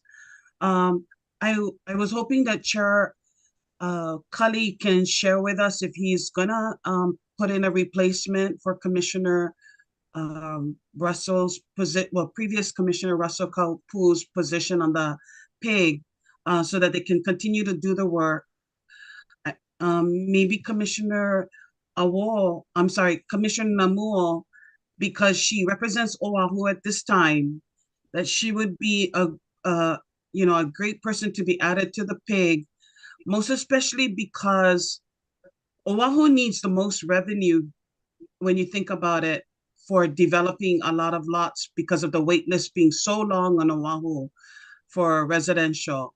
So I'm just making that request that Oahu Commissioner Namuo would be added to the PIG, but of course I will, whatever Chair Cully adds to the PIG would work out great. And so I just wanted to continue on with this, and I would look for other people in my community on Oahu to support any type of geothermal work. Mahalo. Thank you, Jermaine. Next person I wanted to testify, Mike Hudson.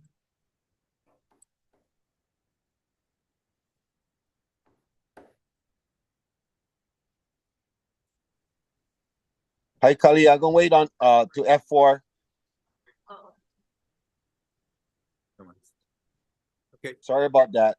Premature. Yes, did we already make the motion? No. Okay. Chair will entertain a motion to approve this the report. Chair, can I, sorry to interrupt, but can I wanted to say thank you for the testifiers, and then also in response Let to me get a Jermaine. second, Russell. Let me get a second, then we'll let you talk. Second. Is there a second? Okay, Second. okay, Russell, go ahead. So do you want to include in that motion to so my replacement, I think Commissioner Namuo would be a very good replacement for me.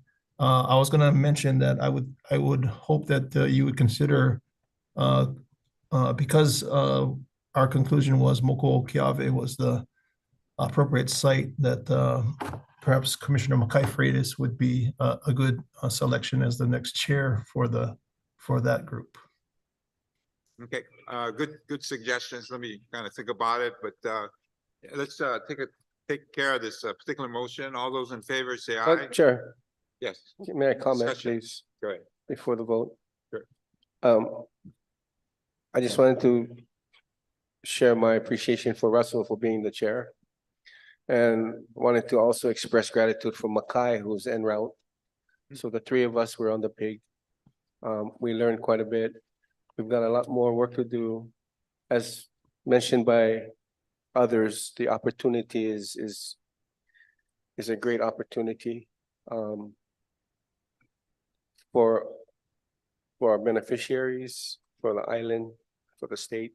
So I look forward to, I'd like to continue participation on the PIG. Okay, thank you. Chair, can I ask, well, the motion is to continue the work of the PIG? Is that what's being moved?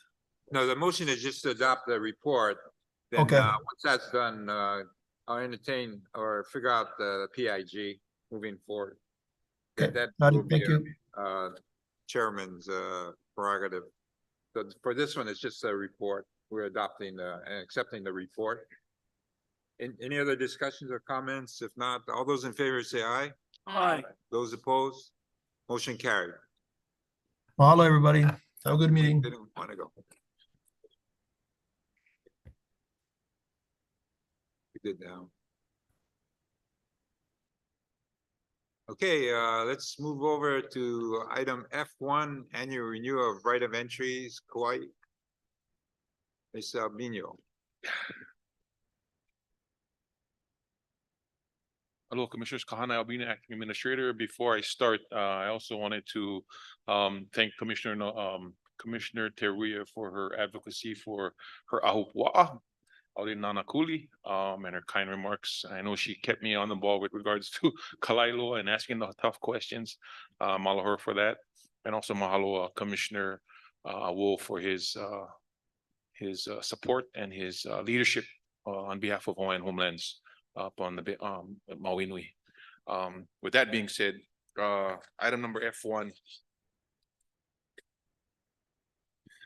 LMD is seeking approval from the commission for the annual renewal of right of entry permits on Kauai Island. Recommended motion, the Hawaiian Homes Commission approve the following actions while developing a process to make short-term agriculture and pastoral land disposition available to beneficiaries listed there. You want to kind of summarize or highlight the important parts of this action? Okay, again, it's a three-part action. A is to renew all right of entry permits not highlighted in yellow. We recently got report, Kaipo can share that as far as the ones that are highlighted in yellow have paid and are current with their rents. So just for commission's information on that. The annual renewal period shall be on a month-to-month basis for up to 12 months, but no longer than August 31st, 2024. And C, authorize the chairman to negotiate and set forth other terms and conditions that may be deemed to be appropriate and necessary. Okay, is there a motion? So moved. A second? Second. Okay, any discussion? Yes, I just have. Commissioner question. Nevis? We, on the ones that have been corrected, can we go through those, please? Let's start with 542.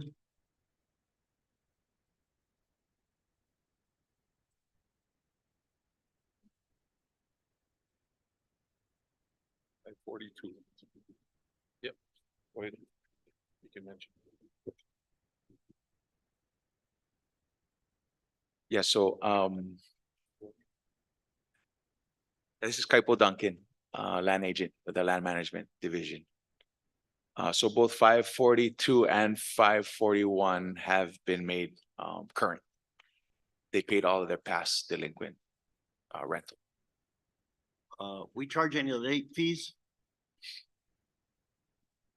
Generally for right of entry permits, we have not. That's a big chunk of money. Any more?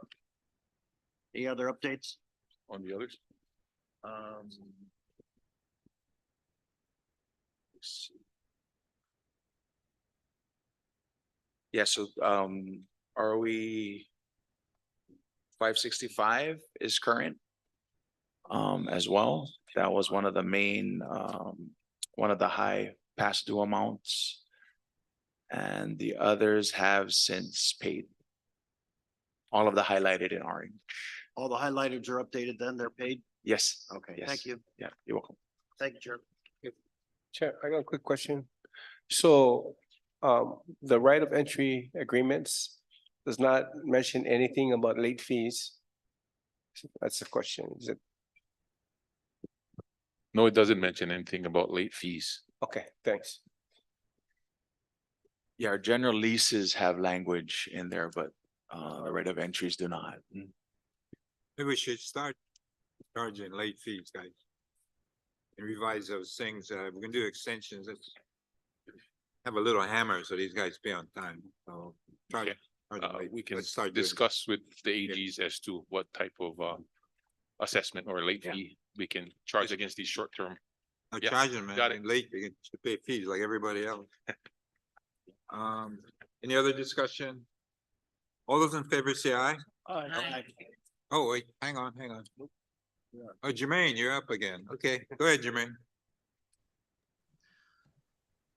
Mahalo. Earlier, I realized I didn't share this in my testimony. Out of the 7 agriculture lots, or I'm sorry, 7 agriculture license, that they total up 70 acres of land. And the 15 pastoral license totals 753 acres of land. And then the 5 caretakers total up 4 acres of land.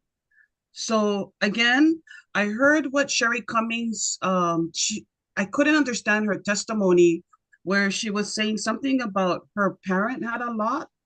If her parent has a lease and there was a fire, then I would assume the department would replace it with another lease.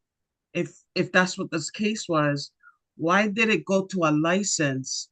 So again, I'm hoping that the department investigates it. If not, the people that had investigated it back in 2014 needs to be, like Ron Perez, needs to be informed about the fact that this continues to happen. And so many acres of our land I've already shared at the last meeting about Oahu, and now I'm hearing 750 acres, 70 acres, and 4 acres on Kauai is just astonishing me. So I'll continue to monitor it with each island, and then hopefully this can be stopped because there is a mandate for you to already award agriculture, pastoral, residential, and this seems to be a political arena that is considered, in my opinion, pilau politics, where you're using DHHL lands to award individuals and people to sidestep the wait list. I can't say it enough because it really bothers me that my family and other families and my classmates and all of us just continue to wait for years. And we're at the 100th anniversary we recently celebrated of the DHHL Hawaiian Homes Commission and yet we're still doing stuff like this, or the department is doing things like this. So I'll continue to advocate that Native Hawaiians get these leases instead of Native Hawaiians and non-Native Hawaiians get licenses. And 20-something years, 30-something years. That's just like that's almost 1/3 of a 99-year lease. That needs to stop. I hope that I will get the support of the commission to stop things happening like this again. And hopefully the Lahui will stand up. And thank you so much for your time, commissioners. Thank you, Jermaine. Next. Oh, okay. Okay, there's a motion. All those in favor say aye. Aye. Oh, we got a few more. Okay.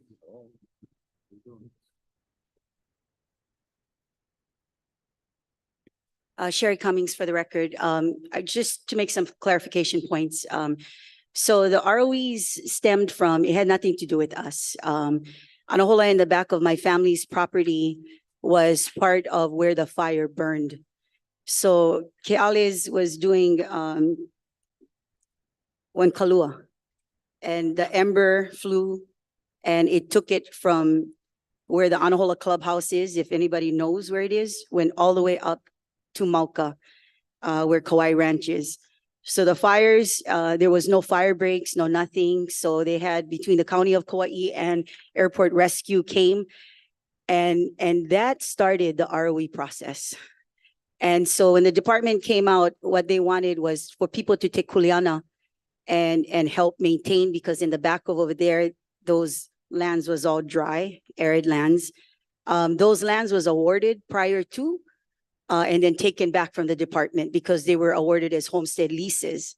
And then there was some type of pilikia regarding the water pressure and stuff because it was so high up Mauka.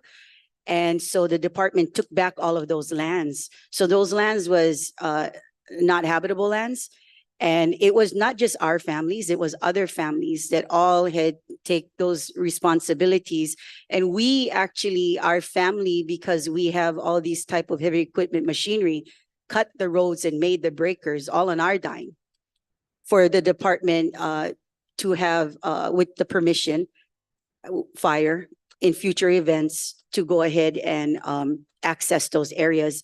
So my brother, guys, is just raising cattle back there, and others are using it for their own purposes, and that was it. And that was just for Malama, the place, until the department, I guess, decides what they're going to do with it. And if we don't do it, nobody else can do them. So that's just my manao to the whole situation. Mahalo. Thank you. Kipukai?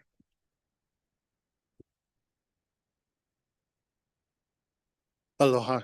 Just speaking as a trust beneficiary and a waitlister. I believe, the testifier Jermaine who talked about sidestepping the wait list, I think this is really important. Even just the perception, right, to our people who are waiting on the list and dying on the list, our kupuna especially. So to me, for one thing, I'm not clear how you're distinguishing between you categorize this as use, community versus caretaker versus commercial. So just using those words is not enough, because if we don't know whether it's an individual versus an organization, if we don't know whether it's for profit or nonprofit, if we don't know whether it's a beneficiary organization or a beneficiary individual, Native Hawaiian, 50% or more, versus a non-beneficiary, which is all Hawaiians and even non-Hawaiians. If you don't give us that information, then we don't know that our rights, as waitlisters, are being foregone for who, for what? These two new organizations, Aina Alliance and Kahu o Kapaka Kahakai o Anahola. I heard of Aina Alliance. Jerry Makepa is awesome. He's a firefighter for our county. And so he's been doing a lot of the cleanup over the years. So that stewardship is awesome. But is that kind of work caretaker stewardship, or is it community? So community versus caretaker versus commercial, and then more information about beneficiary versus non-beneficiary, individual versus organization, and for profit versus nonprofit. Post it, list it, make it your practice. I think going forward, it would be helpful. Those are good suggestions. Thank you, Kipukai. Any other? Just to clarify, on the agenda item, it's not noted on the actual submittal item, but on the agenda item, when you look at the exhibit, on the end of the exhibit, it identifies beneficiaries or beneficiary denoted by the asterisks next to their names. So you see a bunch of asterisks next to the names. Okay. Any other?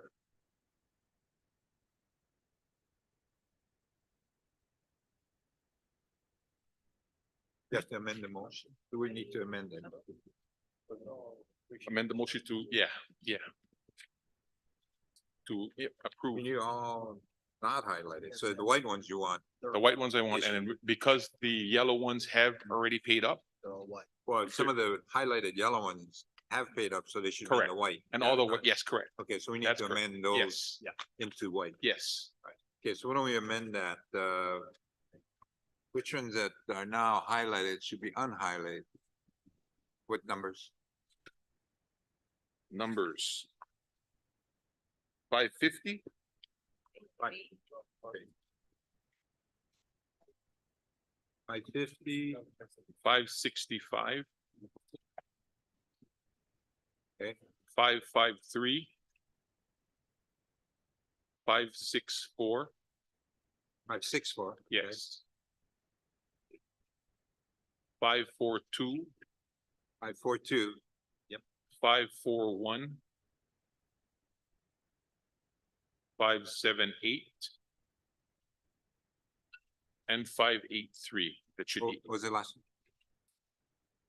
578 and 583 should be 8 Okay, of them. so the chair will entertain a motion to amend a motion to include as unhighlighted as part of those that will be extended 550, 555, 553, 550, 564, 542, 541, 578, and 583. There motion? So moved. And 565. Is there a second? Second. Okay, any discussion? If not, all those in favor say aye. Aye. Those opposed, motion carried. Thank you. Back to me. Oh, back to the main motion. Okay, back to the main motion. As amended, all those in favor of the amended motion, say aye. Aye. Well, actually, you're gonna make the motion first. Somebody make a motion. So move. Is there a second? All those in favor of the motion, say aye. Aye. Those opposed, motion carried. Thank you. Thank you, Commissioners.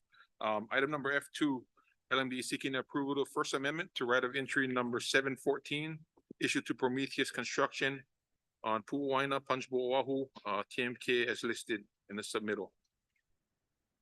Okay, is there a motion? So move. There's a second, any discussion? Any, no? Okay, all those in favor say aye. Aye. Those opposed, motion carried. Thank you. Approval, item number F3, LMD seeking approval to the Third Amendment to right of entry number 704 issued to Hawaiian Telecom for portions of various TMKs on islands of Kauai, Oahu, Molokai, Maui, Hawaii, and the state of Hawaii. Okay, is there a motion? So moved. Second? There's second? Second. Okay.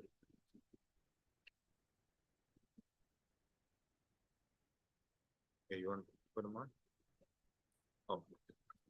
Okay, well, we had, Al He had signed up to testify. Al, are you out there? You want to testify? Please, raise your hand or jump on. No? Not, any discussion? If not, all those in favor say aye. Aye. Those opposed, motion carried. Thank you. Item number F4.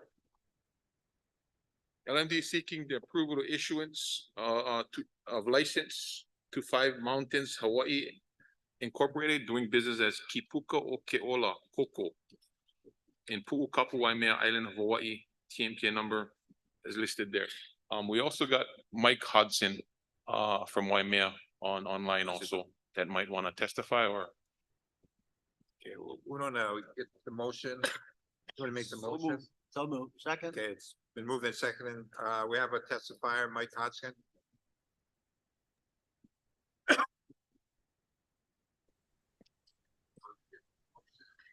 No?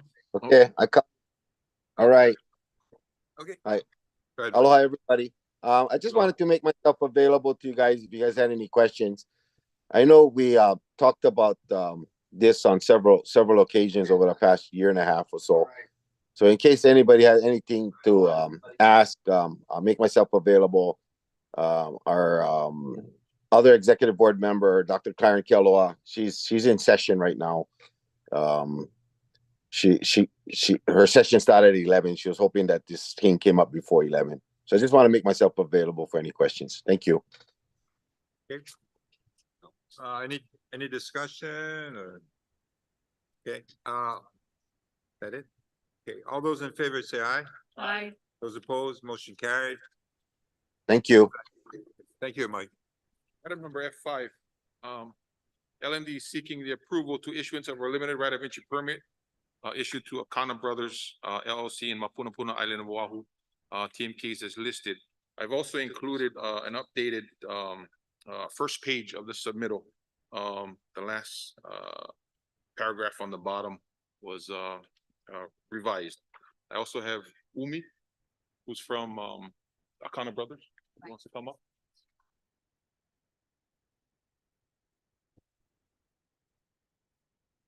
And again, the recommended action is that the Hawaiian Homes Commission authorize the issuance of a right of entry permit to Akana Brothers Construction, covering the subject area as identified and described below to store vehicles, equipment, and conduct other related activities needed to operate a construction trucking business on DHL property in Mapunapuna. Because you, This is this, yeah. okay. Can I borrow that? Yes, yeah. Hang on.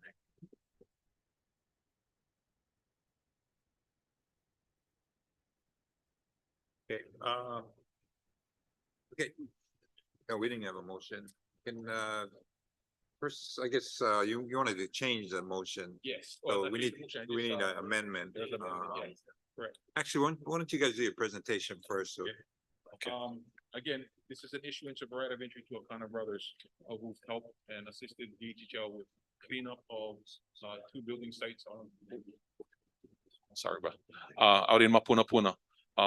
With their quick and immediate expedient help with us, they've cleared the warehouses, the building sites, and you have some photos there which they've shared.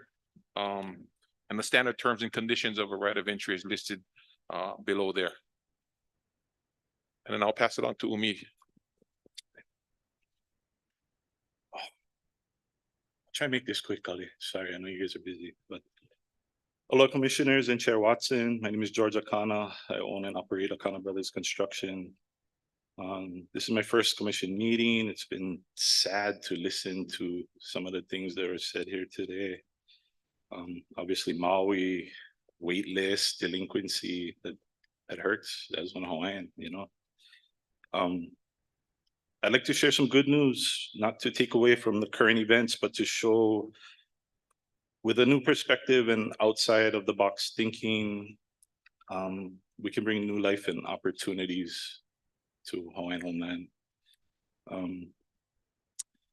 Akana Brothers Construction is a native Hawaiian-owned small business that transports construction materials and aggregate. Tehani and I started this business in the peak of COVID, and was pretty much a last-ditch effort to support our family with a business.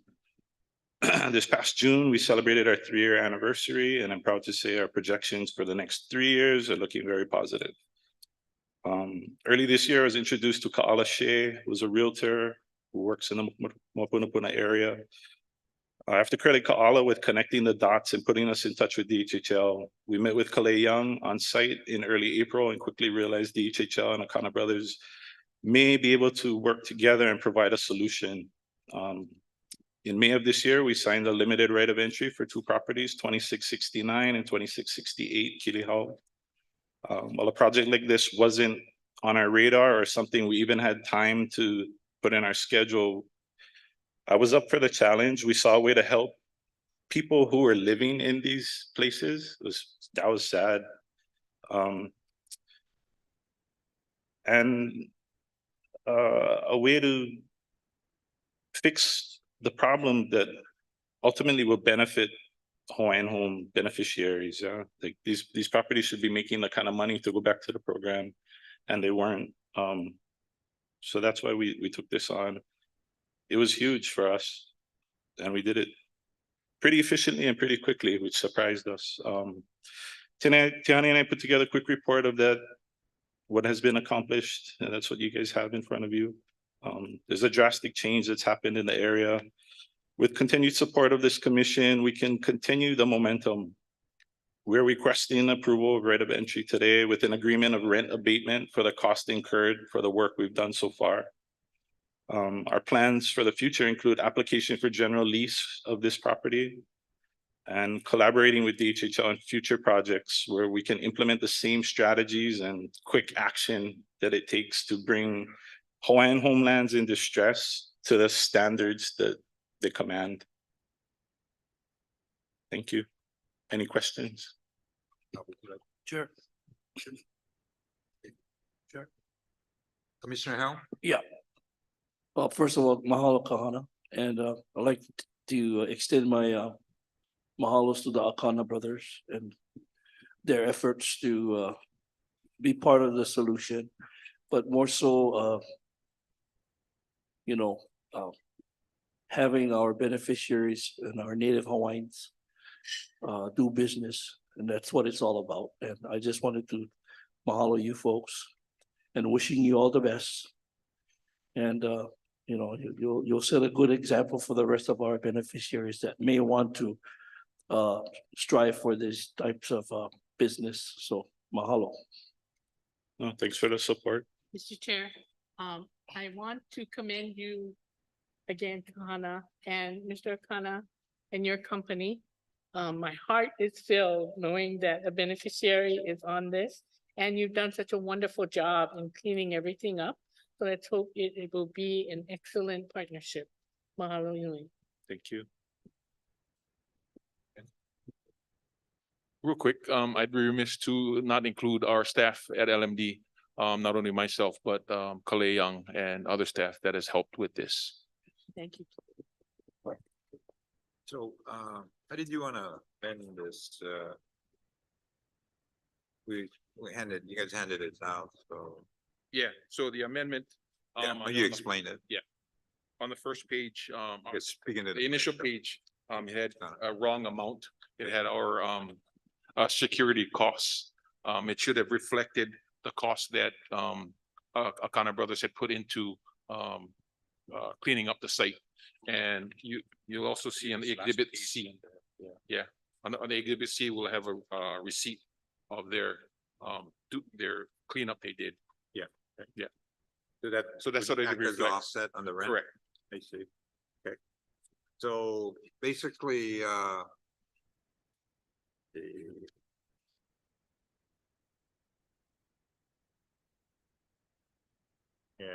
Correct the amount. Yeah. The second. So I don't know how he's gonna do it. Let's decide.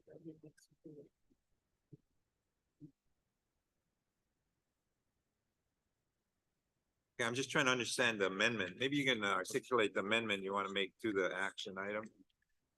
The amendment I'd like to suggest is that or propose is that the fees as established here be offset by the fees that Kana Brothers had put into cleaning up the site. Okay, so that would be taken off the rent. Correct. Would be, and how would that be spread out or one lump sum or how are you working it? That would be A credit, just credit. credit. Yes. So each time the rent is due, you just knock off. Yeah. From that 245. Not 245, 140. I'm sorry? 663, 140, 663. Oh, I got. You should see that. Yeah. There you go. But this says That's the 245. actual one. Yeah. That's the revised. Yeah, so that'd be replaced with the one. Yes. Okay, instead of the 245. Correct. Okay, so the discount would be the 143, 660. 140, 600 and 63. 63 cents. Correct. Okay. Okay, so the chair will entertain a motion to amend the motion to have the discount off of the rent for basically costs that were incurred by the entity, Akana Brothers, for cleaning up the site. Correct. And that would amount to $140,660.63. Their motion to amend? So move. Their second? Second. All those in favor say aye. Aye. Those opposed? Okay, that's carried. Now, the amended motion, is there a motion to move forward on the amended motion? So move. Second. Any discussion? Yeah, quick question, Chair. Okay, go ahead. So we will review this on an annual basis? Correct. Okay, Yes. that's it. Same, yes, same standard. Okay, all those in favor say aye. Aye. Those opposed, motion carried. Thank you. Thank you for coming. Thank you. And thank you for cleaning up the spot, man. It's really good. Mahalo, mahalo, buddy. Okay, the next item, C7, report of lease transfer, PIG. Lehua?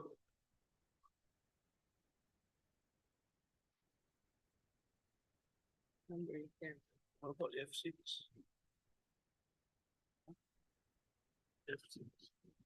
Aloha, Lehua Kinilau Kano, Nahas, the Government Relations Program Manager, here on behalf of Hokule Lindsay, who had some other issues that she couldn't attend today. As I understand it, Alyssa can correct me because we cannot discuss this item. It's just brought to the table for your information. There is a recommendation for next month's meeting on the item that basically is asking for consideration and discussion at next month's meeting, and that's in the submittal. So as far as I understand, it's just bringing this to you for your information and then for consideration and discussion next month. That's correct.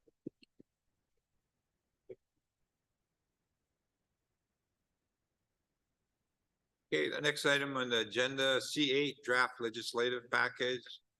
Lehua and Ari. Sure. Or Ari. What about F6? Aloha e nā komikina o Oriana Leao Ko'uinoa here to present Nahas, the Government Relations Program Specialist, here to present item C8 for information only, summary of responses to proposed legislative action requests for 2024 and draft legislative proposals. Since our June 2023 Hawaiian Homes Commission meeting, we commenced with outreach. In addition to a heavily emphasized June 31st deadline for solicitation of legislative proposals that was expressed to you all, an email was also sent to DHHL staff. Over 200 testifiers on DHHL related measures from the 2016 to 2023 legislative sessions, legislative talk story attendees, as well as homestead associations and other stakeholders. That outreach list is attached as Exhibit A. The information was posted on our website along with the form for beneficiaries and the public to submit. And with the encouragement of this commission, I also participated in both virtual and in-person community meetings to solicit legislative proposals for DHHL's 2024 legislative package. And those community meetings can be viewed via the PowerPoint provided when available. After outreach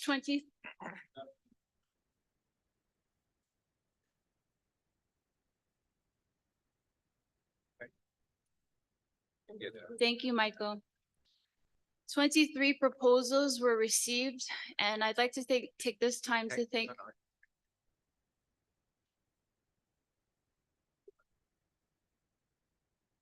We good? No. But that's not showing on Zoom. What are you doing? No.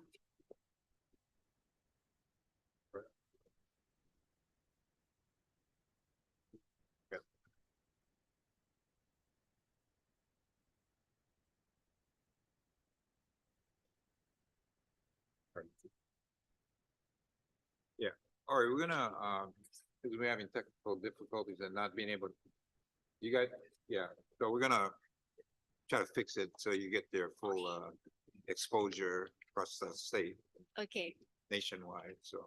all right. Can you Mahalo. kind of hang on and we'll come back to it No after, problem. after lunch. Okay. Okay, sorry about that. Okay, the commission will convene in an executive session pursuant to section 92-5A4 HRS to consult with its attorneys on questions and issues pertaining to the commission's powers, duties, privileges, immunities, and liabilities. Oh, okay. What do we got? Privileges? Yeah. What are they? Oh, okay, we got one testifier.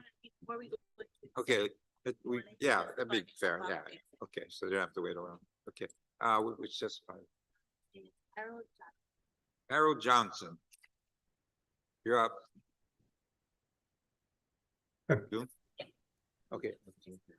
Hello, Chair Watson and Commissioners, can you hear me?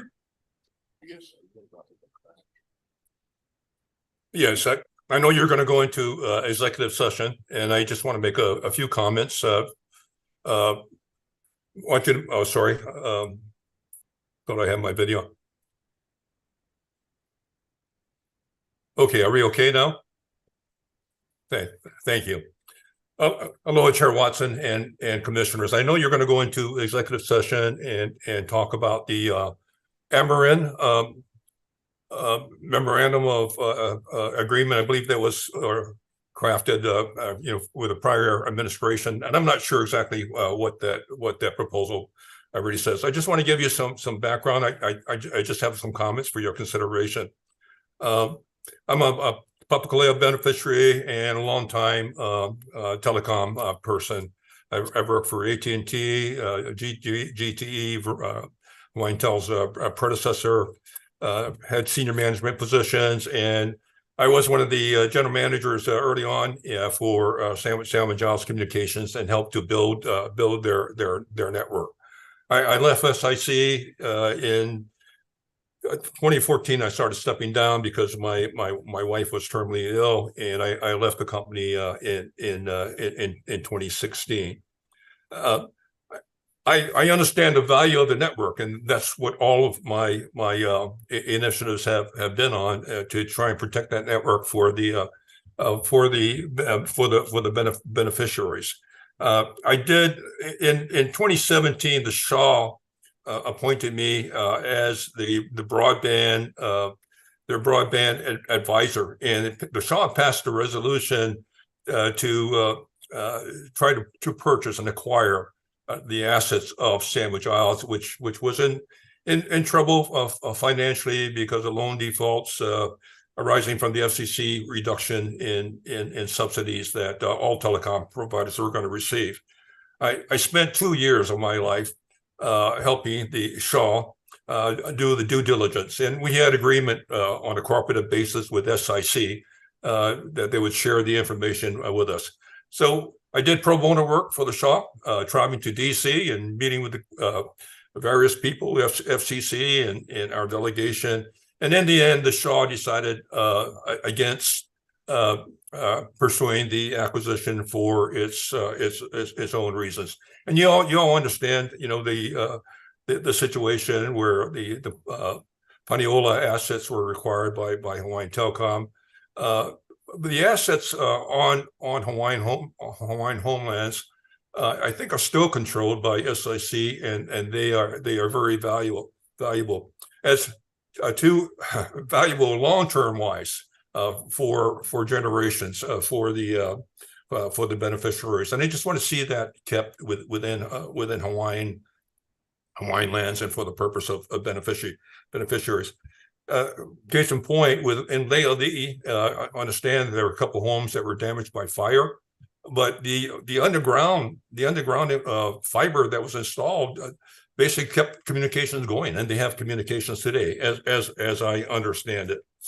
In 2018, I understood that there was a very valuable 2.5 gigahertz fixed wireless license that the FCC was going to give to tribes who would apply across the country, and I assisted the Shaw. I guess the Shaw decided not to pursue that, and I ended up helping Hawaiian homesteaders apply for the license themselves. I met with the FCC, and I worked specifically with the Laiopua CDC, Boca Hui, to help him and his CDC apply for the 2.5 licenses from the FCC.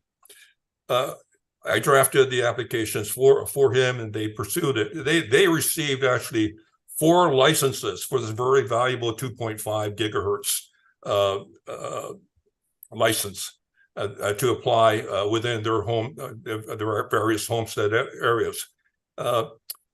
For their own reasons, and I'm not even going to comment. The fact is that DHHL went to the SEC challenged the homesteaders and took the license away. SEC took the license away because DHHL claimed that it was more qualified to receive that license.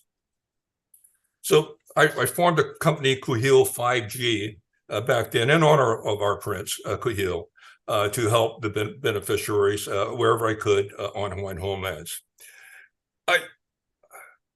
The main thing I want to say is that this is a very valuable very valuable asset for Hawaiian homelands, and we'd just like to see it stay within the Hawaiian lands with Hawaiian homesteaders and for the purpose of the beneficiaries.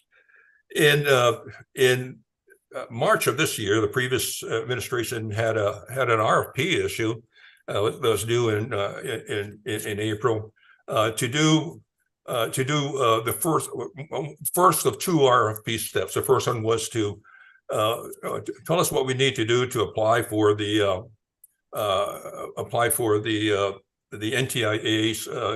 So what was set up as a $72.4 million grant that was set aside for DHHL, and I assume that was worked out with the help of our congressional delegation, and that was fantastic. $72.4 million actually dedicated to Hawaiian, the Department of Hawaiian Homelands, and I see no place else in the country, in Alaska, in the lower 48, where there's a set amount like that that's set aside. So that's very valuable, and congratulations. So I found out about this RFP, which the first phase was tell us what we need to do to actually design and engineer this thing in a second RFP phase to be successful in making sure we qualify everything for the $72.4 million grant. I put a team together here in Hawaii to include Native Hawaiian communities, homesteaders, Laipua CDC, to make sure we understood the requirements of the homesteaders, and ended up that we were the only competition to the Hawaiian Tel, and Hawaiian Tel ended up getting the award. My concern was not that they got the award, but they did not address in my mind, or anybody else would look at properly adjust the RFP. That said, I filed a protest. We ended up going to the administrative hearing, saying that you really need to take a look at this. And for technical reasons, we missed getting it in by a day in time. We never got heard. And so listen, we run the judicial course, and I'm not here to complain about that. You're going to go into executive session now and talk about a memorandum of understanding that I understand sets up this corporation owned by Cherokees or some Indian group on the mainland to do broadband planning and engineering, the kinds of things that are supposed to be done in this RFP, round one and round two, that I was just talking about. And the question I have for the consideration of the commission as you go into this, what's going on? Why do you have a memorandum of understanding and then issue an RFP for people like my company and Hawaiian Tel to compete for, if this decision is already made to give this work to this Amarin corporation from the outside? You have people within the homesteads that have experience, myself, folks like Bo and Native Hawaiian companies. I just don't really understand it, but that's something for you to discuss. The other thing I would just offer as a consideration for DHHL, there are two aspects for this NTIA grant. One is the network infrastructure, which is a primary what you're focused on, and I truly understand your need to get this done and to help the construction going on throughout the state. The other aspect of that is broadband use and adoption, which helps the homesteaders learn how they're going to use the broadband. What do they need in broadband? And you cannot do both. You can't go after both. And I understand the need to go after the infrastructure grant, but there should be also some concern for how do you get use some of the use and adoption funding to support the homesteaders. You can have you can only apply for one, but you can have a subsidiary that can apply for the other ones. And in my mind, the homesteads are your subsidiary. Folks like Bo and other homesteaders can apply for broadband use and adoption that would help them in the broadband development. And finally, I just want to say this 2.5 license is very, very valuable. It's worth millions of dollars. You know, wireless spectrum is very, very valuable. I helped Alaska tribes. I use it. It's working fine. It gives high quality internet via fiber or via satellite middle mile feeds. It's never been deployed. You've had that license for 2 years now, and you haven't done anything with it. You know what, Harold? So that's it. So thank you. Excuse me. Yeah, it's a very, very complex situation you're talking about. It'll probably take the whole afternoon or maybe a couple of days to go through it. We do have staff assigned to doing an analysis, as you know, with SIC and federal entities involved, including our beneficiaries. All of that, there's so much interrelationships as well as issues, both legal, commercial, you know, on and on and on. So I think it'd be more appropriate that we kind of get some insight on the situation from staff. We hear what you're saying, and I appreciate you taking the time to express your thoughts. Maybe you can wrap it up, and then we can kind of pursue it in a more detailed fashion that might better address what you're talking about in the future. So Harold, if you can kind of wrap it up, it'd be good. No,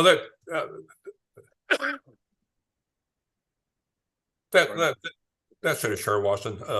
You know, I have nothing more to say. I just wish you all the best. I just want to share my one on it. Yeah, I've been in this business over 50 years, and I'm so blessed to be able to do this, and I want to try and help where I can. Thank you. Thank you. Thank you very much, Mr. Johnson.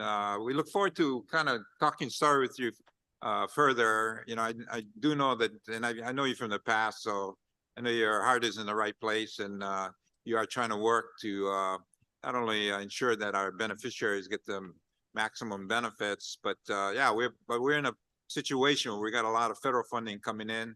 We've got to use it in an appropriate way, as well as deal with the existing challenges we have concerning existing infrastructure and how it relates to what we're trying to do. So we will kind of pursue that, and our commissioners will be better informed as we move forward, so they can make more informed decision as well as response to some of the issues you've raised. Thank you. Thank you very much. Oh. So at this point, the commission will convene in an executive session pursuant to section 92-5A4 HRS to consult with its attorneys on questions and issues pertaining to the commission's powers, duties, privileges, immunities, and liabilities. Is there a motion? So moved. Second. All those in favor say aye. Aye. Those opposed, motion carried. Case 90 minutes. Okay.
The commission is reconvening from its executive session.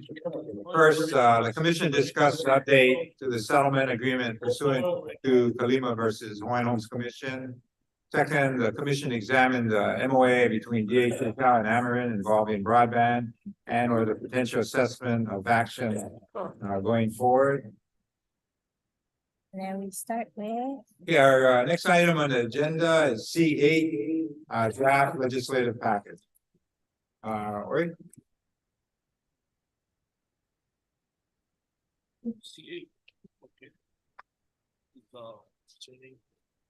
Legislative scroll.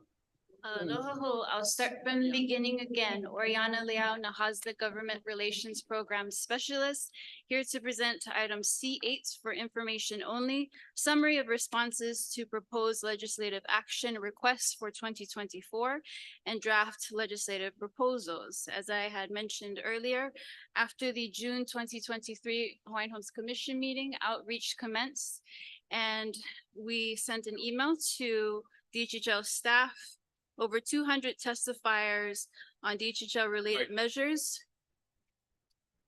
Is it on? Are we still on? Okay. From the 2016 to 2023 legislative sessions, 37 legislative talk story attendees and 116 homestead associations and other stakeholders. This information was posted on our DHHL website along with the form to offer submittals. And Nahasda also participated in virtual and in-person community meetings to solicit legislative proposals. We received a total of 23 legislative proposals, and I'd like to take this time to thank everyone who had submitted legislative proposals, including Ms. Jojo Tanimoto. After reviewing her 2 requests, we came to the determination that her requests are for sufficient sums and not necessarily for a bill. In order to provide follow-up with that, I am in conversation with Stuart Matsunaga of our Land Development Division, and I will continue to consult with Brian from our Administrative Services Office in order to inquire and ensure that her request for Kailapa Kauai High may be included in a supplemental budget request. Okay. So out of the 23 legislative proposals, 12 have been included in our draft legislative package. So with your indulgence, I'll be summarizing all 12. Helue Kahi legislative proposal number 1, relating to independent legal counsel.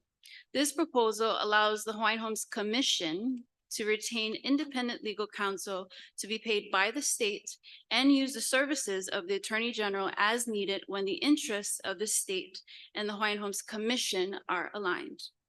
Helue Lua, number 2, relating to the Commission on Water Resource Management. This proposal adds the chair or the chair's designee to the Commission on Water Resource Management. Yes, representation always matters, and water is so vital to everything that we do. But I would also like to add that the Water Code requires that planning decisions of CWRM ensure that sufficient water remain available for current and foreseeable development and use of Hawaiian homelands. Helue Kolu, relating to tax exemption. This proposal exempts any development of homestead lots or housing for DHHL from general excise and use taxes. The objective with this proposal is for the funds saved from being exempt from this tax can be used towards lot development. Elu Eha, number 4, relating to historic preservation reviews. This proposal allows the Department of Hawaiian Homelands to assume review of the effect of any proposed project on historic properties or burial sites for lands under its jurisdiction. This kuleana is currently carried out by DLNR's SHIPD division, and we are requesting through this legislative proposal that we be able to assume that kuleana. Helue Lima, number 5, relating to compliance on Hawaiian homelands. This proposal establishes a compliance and enforcement program within the department to investigate complaints, conduct investigations, and cooperate with enforcement authorities to ensure compliance with the Hawaiian Homes Commission Act and rules adopted thereunder, as well as all other state laws and rules and county ordinances on Hawaiian homelands. Helu Eono. Number 6, relating to school impact fees. This proposal repeals the July 2024 sunset of Act 197 Session Laws of Hawaii 2021 to make permanent the exclusion of housing development by DHHL from school impact fees. DHHL currently leases educational facilities for public schools, public charter schools, early learning facilities at minimal to no cost, similar to our GET tax legislative proposal. With the funds saved from being exempt from school impact fees, we can use those funds towards lot development. Helu Ehiku. This proposal allows for expenditure of funds appropriated in Act 279, Session Laws of Hawaii 2022 until June 30, 2025. We are aware that the lapse fix is currently under consideration and review by the Attorney General's office. However, we did want to ensure that it is still in our legislative package as a draft and brought to the attention once again to the Commission. Helu Ebalu. This proposal requests an appropriation of $6 million for the next steps in the investigation, exploration, and identification of geothermal resources on Hawaiian homelands. In accordance with Act 205, Session Laws of Hawaii 2022, this proposal will allow for further investigative, exploratory, and other opportunities to identify geothermal resources on Hawaiian homelands. Helu Eiva, number 9, relating to the Hawaii Housing Finance and Development Corporation.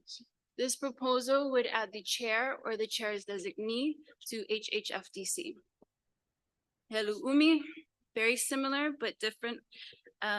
This proposal would allow the chair or the chair's designee to HCDA, or Hawaii Community Development Authority.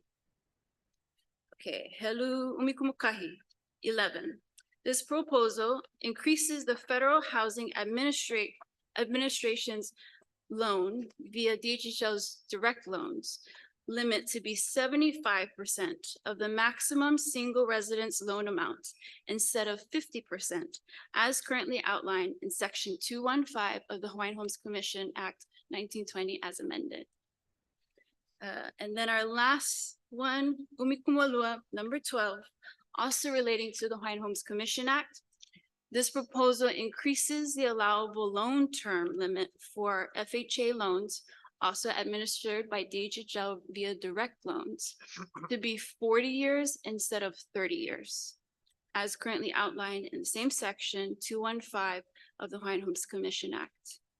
These draft legislative proposals will be finalized and submitted for approval by the Commission next month and submitted for review by the Governor, the Department of the Attorney General, and the Department of Budget and Finance. The proposals are pending final approval, and no proposal is considered part of the package until final approval is granted by the Governor. In this phase of the review process, the department may amend or withdraw any measure. At this time, I am open to any questions.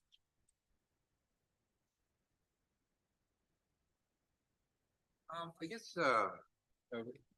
this is more directed at Randy. We met with law enforcement regarding getting them involved in bringing on, not bringing on, but supporting this particular legislation that was just presented. And so one of the things that they mentioned was that if we were to kind of fall under the umbrella, it would open up their resources for our use, rather than us kind of standing alone, doing our own thing, arresting who's going to process the booking and all that other stuff, as well as forensic,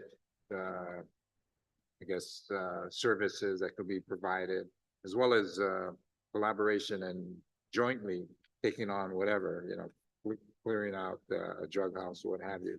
And so they were willing to put the number, and we're looking at maybe 12 to 13 new law enforcement with a combo of land management through a MOA between them and the DHHL, rather than trying to go through this legislation independent.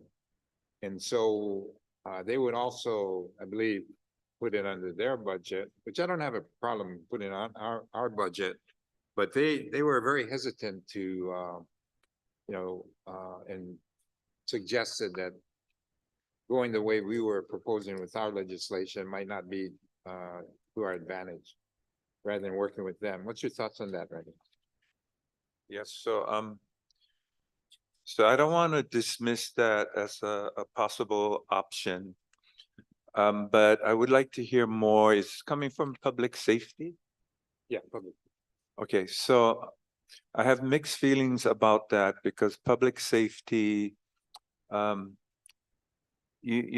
resources, their model of enforcement is designed to serve them and their special needs or their generic needs versus us trying to create a department to service our very unique requirements. So I would like to see what the MOA looks like. For example, if the MOA stipulates that the staff are set aside for DHHL full-time, that's something to consider. If they're set aside in such a way that the department, our current, what we're calling our E-team, has authority or has the kind of kuleana where they can direct this team that's given to us on an MOA, I think that's worth considering. Historically, when we were at DLNR Docare for many years, public safety wanted us to come under their umbrella. We fought and resisted for many years until the legislature was in automatic denial and they gave up. And the reason for that is the legislature, as they became educated on Docare, and they came to understand and realize how different and unique our law enforcement needs were, unlike that of the public safety sheriffs. They just would not entertain bringing us under that umbrella. So for similar reasons, even though we don't have a law enforcement entity, if we were to create one and we were to develop a system that eventually became comprehensive, that was responsive to the needs of the department, and more importantly, to the needs of the beneficiaries. Because this is the kind of assignment that requires full-time engagement over a period of many years to understand the beneficiaries, what the needs are versus a unit that comes in periodically that has little to no understanding of who we are. And so that can be problematic. But anyway, having said that, Kali or Chair, I would like to see what that proposal looks like. And we can continue that discussion. Okay. Thank you. Thank you. Any other comments or questions about some of the proposed legislation or any additional proposals? I have a quick question for Ori. Commissioner Kalikini. Yeah, thank you, Ori. Just wanted to ask on number 11 and 12, with the Hawaiian Homes Commission Act, does any of that require that we go to DOI? Yes, I believe it would have to go through review with DOI. Yes, after passage with our state legislature. Okay, I'll just thank you for confirming. Yes. Yeah.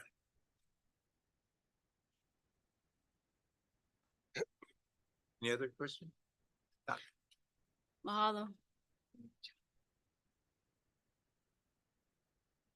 The next agenda item D1 HSD reports. Good afternoon, Commissioners. Juan Garcia, Homestead Services Division Administrator. We have before you the various reports associated with our application, as well as our number of leases and our delinquency report. And as usual, we're steady. There's nothing significant to report this month. So unless you have any questions, that's basically the report for your information. Yeah, I was gonna note, just kind of throwing out there because, you know, with the Maui situation, one of the approaches we're looking at trying to help in providing rental units, as well as throughout the homesteading community, is these accessory dwelling units. And I just note that there's 1,261 residential units on Maui, and so that's where we're going to try and recruit participants. There is a lot of funding out there, especially in our Nahaza that we just got. We're in the process of getting a third 22.3 million, which we could use to help finance ADU units. But again, not necessarily thinking outside the box, but addressing a real major need for that island, and to a certain extent on the other islands, is these accessory dwelling units. And no, while we're at it, is Kalani here? Kalani, Franda. He was here. You left for it. Okay. Yeah. But anyway, we're gonna have a task Kalani Franda to take a look at that, as well as you know, some of these vacant lots we have and those that have abandoned homes on them. So we're gonna kind of move forward on those and get those out. But does anybody have any questions about the presentation? Not, it's just for information. Huh? Okay, thank you. Thank you, Commissioners.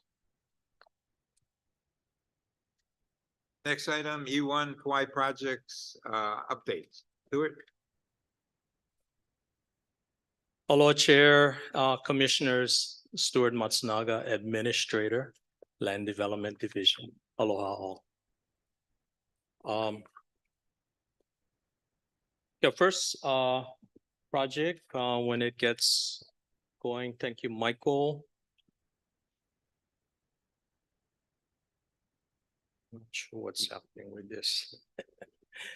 Okay, first project is the Anahola Farm Lots Water System Improvements. This system services 46 farm lots and 31 Bayview residence lots. There are also, I think, several revocable permits also within the area. We brought this to you some time ago.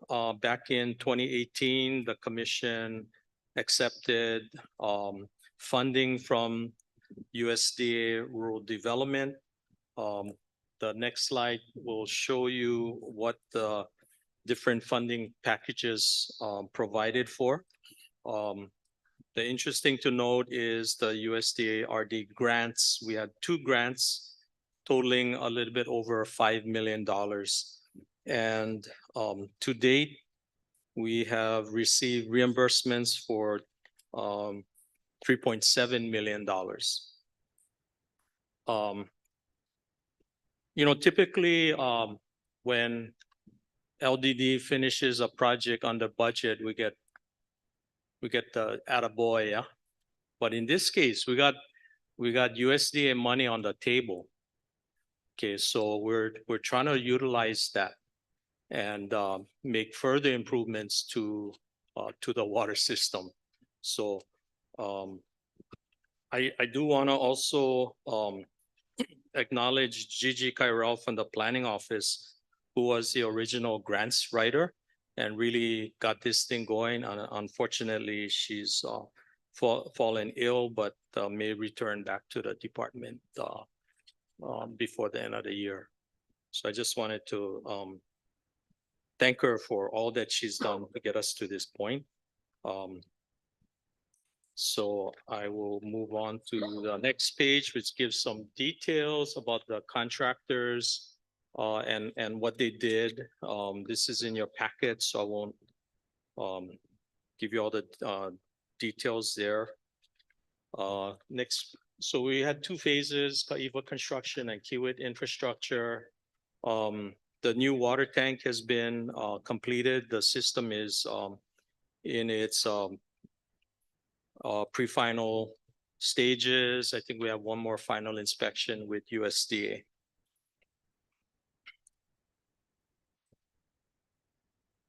Okay. I also wanted to say that, you know, with the loan funds that we receive from USDA, I would recommend that the department pay it off as soon as we can, so we avoid paying the interest and having to adhere to all of the USDA conditions when we do use their loan funds. Paying it on. The loan funds were distributed from USDA into DHHL's No, no, account, To so pay it off. Where would we yes. get our money? that would be, To pay off the loans that you're suggesting, where would that money come from? that would be from the loan funds that were provided to DHHL. So we receive loan funds, so it's in our bank. Right. And then, so what I'm suggesting is to use wait. that to pay it off plus whatever interest now, rather than Right. paying it off over, I think it's like 30 years. Well, my question is, where do we get the money to pay off these loans? It's in our account. It is? USDA give it to us, yeah. Okay. Same with Holehua. So Pearl Talking about has it. the excess that we didn't spend. You use that. The to pay off the loans? excess, the excess will be provided to DHHL Right. if we do additional improvements. Right, so we use that to make additional improvement. But getting back to the loans that you suggest Yeah. we pay off, where do we get the money to pay off loans?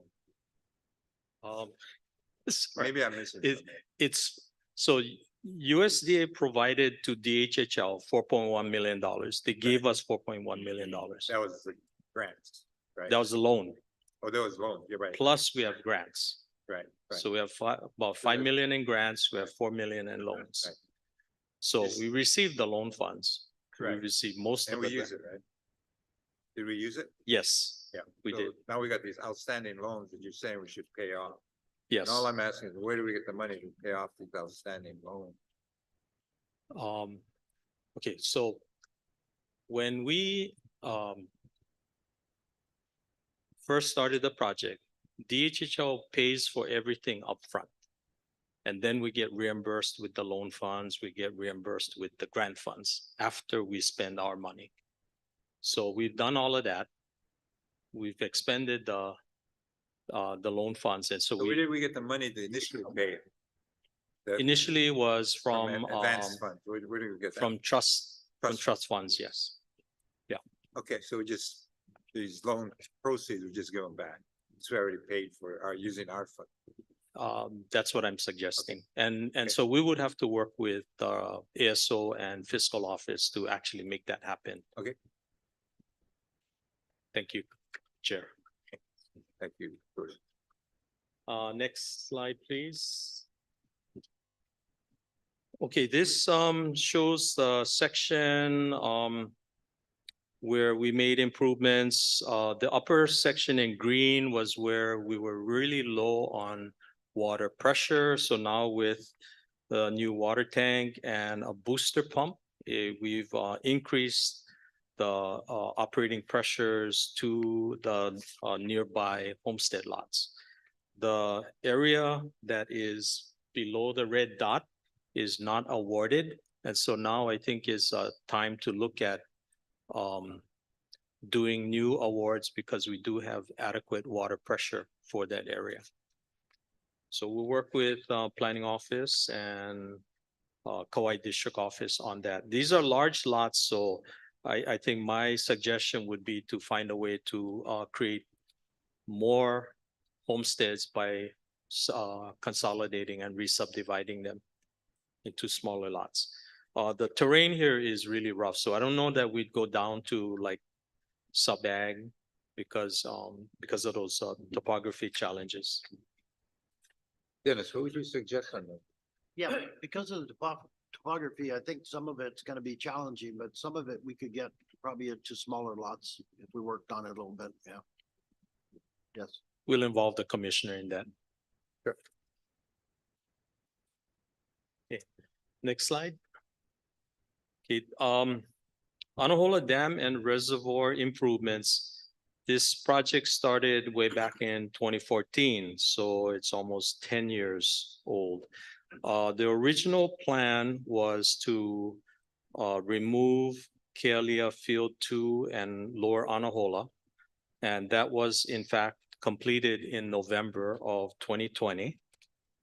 Next slide. And all of this was based on a final EA that was published in June 2021.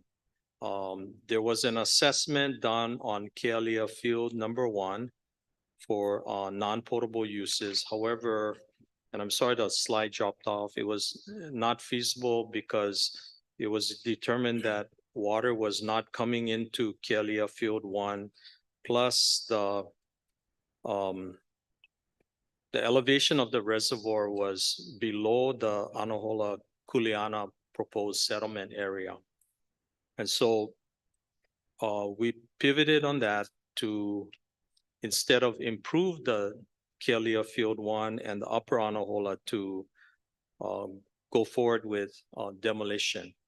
I do want to say that I spoke with Sherry Cummings earlier, and there may be an opportunity to rethink that and the possibility of the efforts trying to get funding to actually bring water to the reservoir. So I'm gonna recommend that I pause on this until we get a chance to speak with Sharon. I know she's here and she may wanna testify on this matter. So we can do this later, or if you wanna invite her up. Is there? Yeah, it always made sense to try to preserve these reservoirs if we can, especially if we can use it in the future. Yeah. Sherry Cummings, Mama Anahola.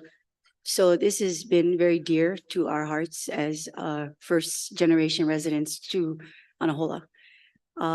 It's important for us, as you so-called say, Chair, to preserve as much water as possible. Yeah. So I was telling Stuart that with the permission from land management, we had the opportunity to go up multiple times to actually go deep into the water system up Mauka. And what we've discovered, we can talk about that later, because I don't think this is an opportunity where we should. But just to put it in a nutshell, there's 5 tributaries that come down to Kanehu Reservoir. And as far as we know, and our families was the plantation landlords of there, 4 of those water systems is actually being dumped into Mamakeole through Palakea Reservoir and going straight down to Anahola. The 5th tributary, we know it to be true. The landowner just went straight into Waipahe'e. So we had one serious water system from Mauka all the way down to Kamalomaloo, where we could water and be very fruitful. Today, there is not one drop that comes on our land. I've fought and had the county put Anahola on the map. And it was important for us because in 2020, when we had that flood, there was some serious FEMA funding that came into our county, and Anahola was excluded from that process of having opportunities.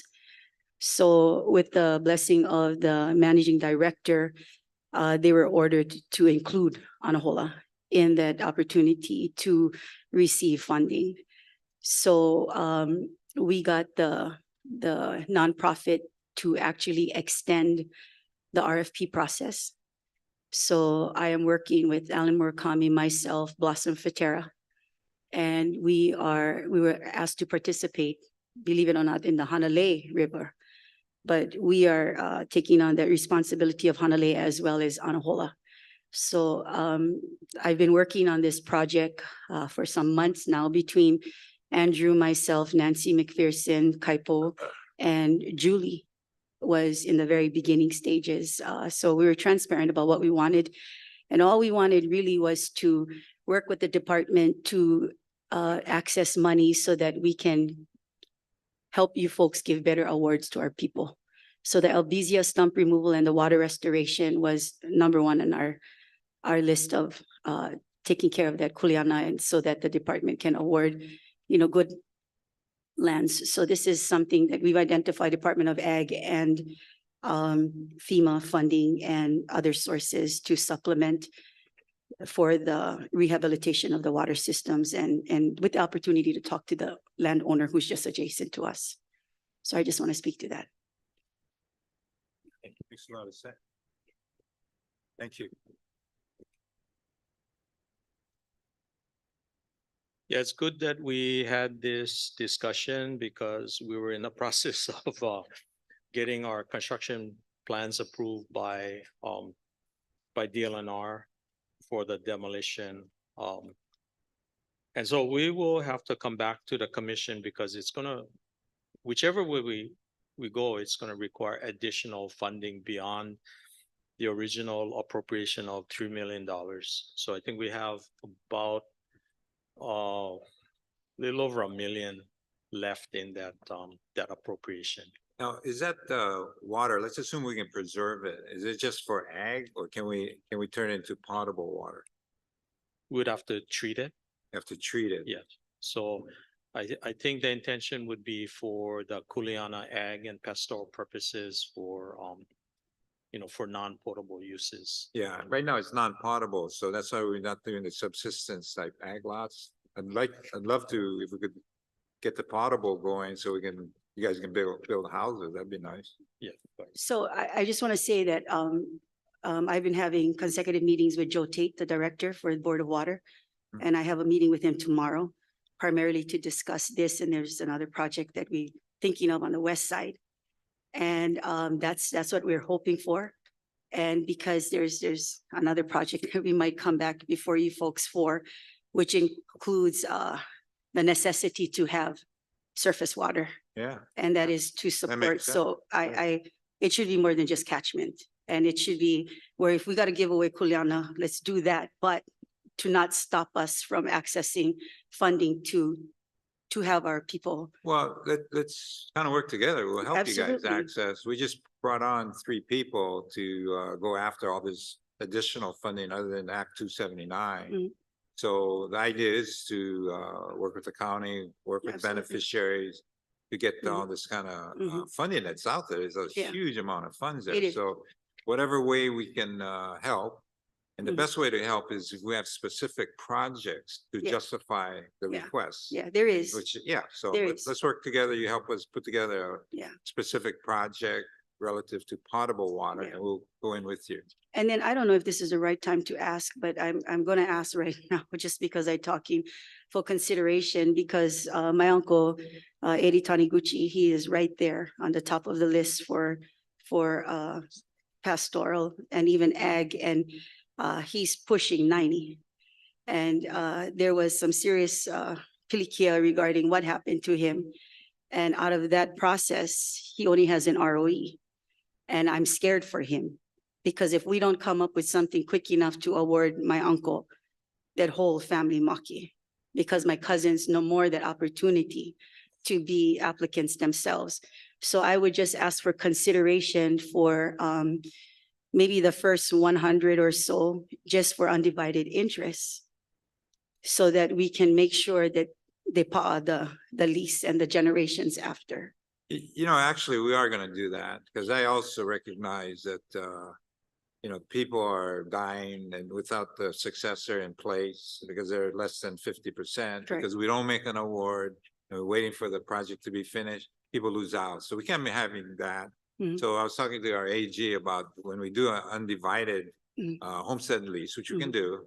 And then once, the thing is finished, and then we have a specific Mhm. lot, either for that existing or the successor, we can move forward on that. So I think that is the way we're gonna go fairly quickly. Because we do have a lot of projects we're doing, and they're gonna take a little bit of while. So I don't want to be waiting and making awards at the end of the thing when it's finished. Correct. We can do it up front because we Correct. do have the flexibility to follow up with a specific award.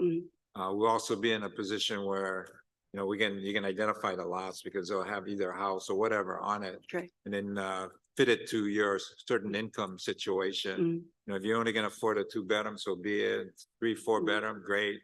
You gotta do a habitat approach, so be it. If you're gonna be a participant in a light tech rental, so be it, or whatever. So we will have a variety, but I think the upfront award, we gotta get that in place pretty quick.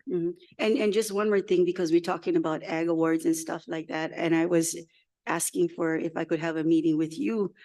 I wanted to discuss Unit L lands, and I did speak to. Oh, okay, different topic, so we kind of. But But can I- we're on the talk to same you, page. but We will yes, help with yeah. you. We'll help you and try to help your, I like the idea of turning it into potable water or another source. That'd be very helpful. Okay. Thank you. Chair, I know you're gonna get all the money that we need for that. Yeah, we got some other people on board, guys. Okay, let's go to the next slide. Interestingly enough, it was the Anahola Kuleana lot settlement. Next slide, please. So where we are right now is that we did conduct a boundary survey this summer. A master plan for roadway and drainage is anticipated late this year, and we should have lot layouts and descriptions in early 2024. So if we're doing some type of a UI type award, this would be a good time. Yeah. Okay, next slide, please. Pilani Maikekai is a residential subdivision totaling 171 lots. Started about 10 years ago. Phase 1, 80 lots. Phase 2 has 51 lots, and phase 3, which is not yet designed, contains about 40 lots. Next slide. Phase 2 was offered in 2022, and to date, 15 residential awards have been made. Others are going through their financial plans, loans, and their building permit qualifications. So phase 3 is 40 lots. And subject to getting approval on the development budget, then we could start plans and specifications for the new lots in the next fiscal year. So I think this one will be on the next sufficient sums purpose 1 budget request. Next slide. Yeah, Hanapepe master plan and EA was completed. When was it completed? I think about 2 years back.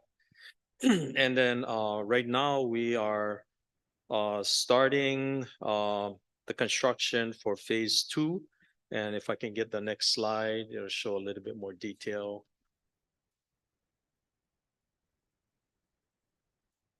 Next slide, please. Thank you.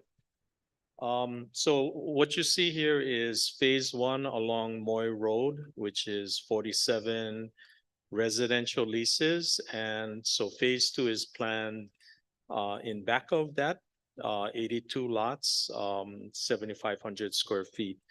And we have a groundbreaking ceremony coming up on Wednesday. Excuse me. What's also important in this construction is that in the environmental assessment, a recommendation was made to increase the size of the phase 1 lots. They're roughly 6,000 square feet. And what we would do as part of this construction is to add approximately 1,500 square feet to the backs of those lots. So they would have additional area to possibly extend the home. Thank you. And to also, for other homestead activities. So that's a good thing, and I so look forward to the groundbreaking on Wednesday. The actual construction will not start until the beginning part of the year because there's still a shortage of materials, and the delivery time for getting in pipe is still a long lead item. So that will start in early part of next year, and simultaneously we'll be putting out a RFQ for developers to build the homes there on those lots. Okay, next slide. Okay, so as many of you know, there was a Act 132 in 2018, which requires conversion of cesspools to septic or connection to sewer. And there's a deadline of 2050 to implement this. What LDD has started doing, and this is on a statewide basis, is we've gone out to conduct cesspool assessments. We have data from the counties as well as the Department of Health, and there were some anomalies in that data. And so we felt that we needed to go out and ground truth the information. So we've been doing this on all islands. We started with Molokai. We've moved on to Kauai. I believe we've almost completed Maui, and then we're going to move on to the Big Island. So roughly there's about 2,500 cesspools statewide. And for purposes of island of Kauai is 257 cesspools located in Anahola and Kekaha. So next slide shows you just the rough areas and priorities from the cesspool conversion working group. And priority one is covers Kekaha because of its proximity to the ocean and the high water table in that area. Okay, next slide. This is some data of the number of cesspools, and if you look at the first area, Kekaha, the pre-survey DHHL data is what we got from Department of Health, and the county said 57 cesspools. Our ground truthing is showing 45 cesspools. But there are also some that have not been assessed because we do not have access to the lots. There are also other septic systems that were not earlier recognized.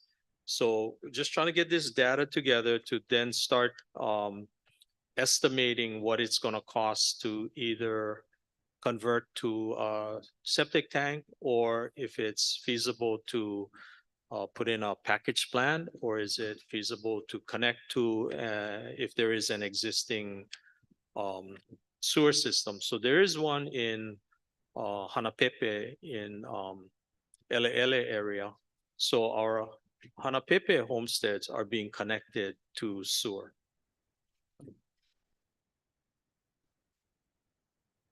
Next slide, some details of the cesspools in the Kekaha area. And this PowerPoint is on our DHHL website, and so you can go back to this to look at it at your leisure. And next slide would show Anahola.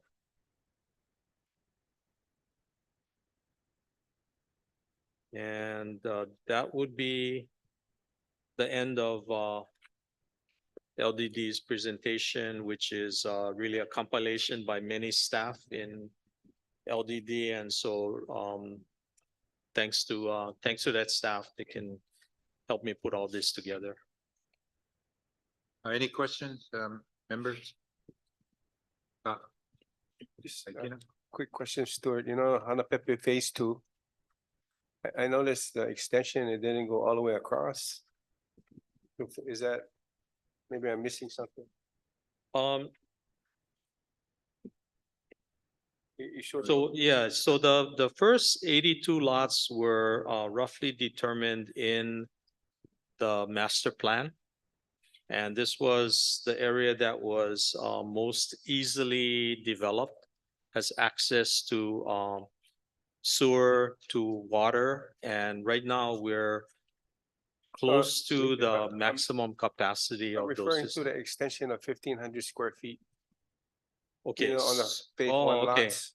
I noticed Got the green doesn't go all the way across. Right, the green goes up to where DHHL lots are located. So below that is private. That Private explains it. lots, so. Yeah, we don't want to give them any Hawaiian homelands. Yeah, thank you. Thank you for a good observation. Good, Hanapepe, Mike, Hanapepe. Yeah, you passed. Yeah, yeah. Well, So the left of the left of the that's green is where all the private. lots start. Okay. Yeah. Okay. So that's, there's more phases to it also. There is think it yeah, goes up more to- phases are planned. The next phase will likely require some offsite water and wastewater improvements. So we started some conversations with the county to determine what is currently what's available, their excess capacity, so that we can build quicker, but future phases will definitely require sewer and water offsite improvements. Yeah, we're a little concerned about the marketability to know whether we could actually get rid of all the, not get rid of, but award all these new lots. Because I know the first time around we had difficulty. Phase one, we had to do the Habitat for Humanity, got the Niihau guys in there, and just a variety of approaches. But 82, that's quite a bit. So, and that's why we're thinking of maybe doing a LIHTC rent to own on half of them. So you know, you're not necessarily going after a mortgage, you're just kind of income limited. But that was a concern about the makeup of our beneficiary wait list, or whether we could get all of these awarded out. Something we have to, before we go to the next phase. Because initially I was thinking, oh, let's just crank it up and do phase 2 and 3. But when we did a little bit of analysis of there, it's kind of a challenge. I don't know what your thoughts are on that. Okay, Kali, I suggest that we get HCL involved and start having discussions with the families to especially those Niihauans, and you know, have the right approach and the Bolelo and all to discuss with them. Yeah, because we're also looking at another area kind of down the street in Toipu. So we're working with the Knutson Foundation. So we're, you know, I personally think it's very exciting if we're going to have a new homestead community in the Toipu. That's very attractive, and great location, jobs, everything. So we're going to check that out. But anyway, just so people know, with Act 279, the 600 million allows us to acquire new lands. So as we identify or offer new lands, we take it very, very seriously. We do ask for the different commissioners of the islands to kind of participate in the analysis. And then if it makes sense, we'll acquire it. We do have another 400 million left that we need to encumber by 2025 of June. But we hope to encumber it before that. And encumber the whole thing with guys like Stewart, they hard workers and they they get the money out really, or encumber the money pretty quickly. So that's very exciting. But we have 29,000 on the wait list. So we need to get, I think, sites where there's existing infrastructure, there's a demand where we don't have to worry about being able to fill those houses. But more importantly, spend the 400 million or encumber it and then go after more money. That's the game plan for the department. And hopefully you guys can, when it comes time to go to the legislature to ask for the money, some people call it begging. I don't call it begging. Call it addressing the needs of our homesteader and the people on the wait list. So whatever we got to do to get these people in houses, let's do it. Anything else, Stuart? Cully, you mentioned 400 million. We're down to like 275. Oh, good. Okay. Oh, that's a pleasant surprise. Thanks for sharing. 275 remaining of the 600. Yes. We just have a request going to the governor to release another 175 million. So not sure if my math is that good, but So 275, another, 400 minus 175. so we got how much left? 225. 275 we got encumbered. 225, I think. 225. Yeah. Even better. Yeah. Wow. Chair. Right. I'm getting You're a lot impressing me every older day, than, man. every day. And I like keep Okay. supporting Yeah, we can't be Randy. talking about this. Okay. We got a quick question, Oh, Chair. we can talk about. Okay, we can talk it on Yeah, now about we on the can. next one. Yeah. Okay, we're on the next. Okay. Stuart. So are you Hello. saying we have 225 and we have encumbered? Well, I'm sorry. I excused 225 left. myself from this dialogue. Right. Sorry. We got Calamine. 225 left. We We have- encumber. We, yeah, 225 to left. encumber. Right, okay. Okay, sorry. Calamine. That's the next agenda item. May I proceed? A quick question to clarify for me, Chair. Just to clarify something you said, though. You mentioned we have to 2025, Yeah, but we just put in the June 30th. legislative. Well, technically, they didn't give us the extension yet, but we're not gonna need the extension. We're gonna get it done. Oh, we'll get it. All right, Stuart, counting on you. Thank you. Yeah. Okay, Act 279, EQ. Yeah, again, commissioners, aloha. So this item is for information only. It's a implementation progress report for Act 279. Session Laws of Hawaii 2022 as of August 15th, 2023. And I apologize that we don't have a table yet ready to share with the commission for all of the projects.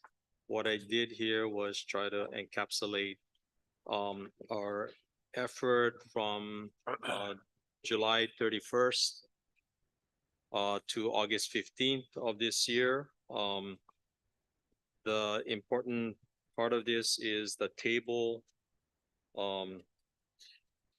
near the bottom of the page. So projects which we have pending encumbrances would be Lanai residence lots, offsite infrastructure, $2 million. We have a contract prepared that's in our fiscal office. Kaupea Phase 2 is a development agreement for 60 lots, $11.9 million for the infrastructure.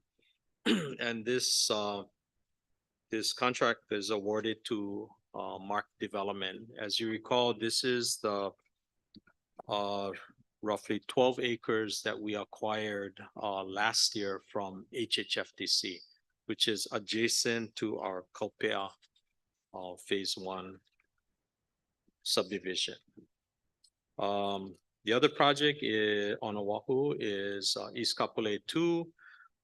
Rather than issue 4 separate RFPs, we combined 4 developments, East Kapolei 2A, excuse me, 2C, 2D, 2E, and 2F.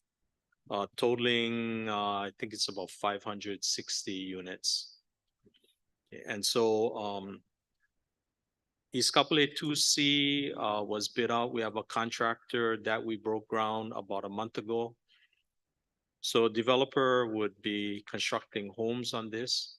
And then on the other villages, they would look at the full development from the planning, design, site construction and house construction. And the intent here is to develop a menu of many different types of housing that addresses different economic groups. In the Sorry, excuse me. On the East Kapolei, I thought we were C, D, E, and F. Not just the three. Isn't it supposed to be four? C, D, E, and F. That's correct. Yes, C, D, and F. But that totals, maybe my numbers are 548.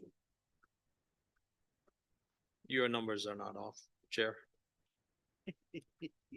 So your number is off. Yes, I'm off. Okay. Are you open for questions or no? You still delivering? I have two other projects, Okay. if I can Yes, share we- those. Yes, we can. Thank you. On Oahu, Wailua Mill Camp. This was a project that was submitted in under the first RFP during Chair Ila's time in November. It's taken a while to do the negotiation and come up with a project that is solid. There were some conditions on the land that we needed to resolve. And so we have done that. And we've accepted their proposal, and we're currently negotiating that development agreement. The other one is Eva Villages for 142 lots. Again, development agreement negotiated from the first RFP. And developer is drafting the purchase agreement right now.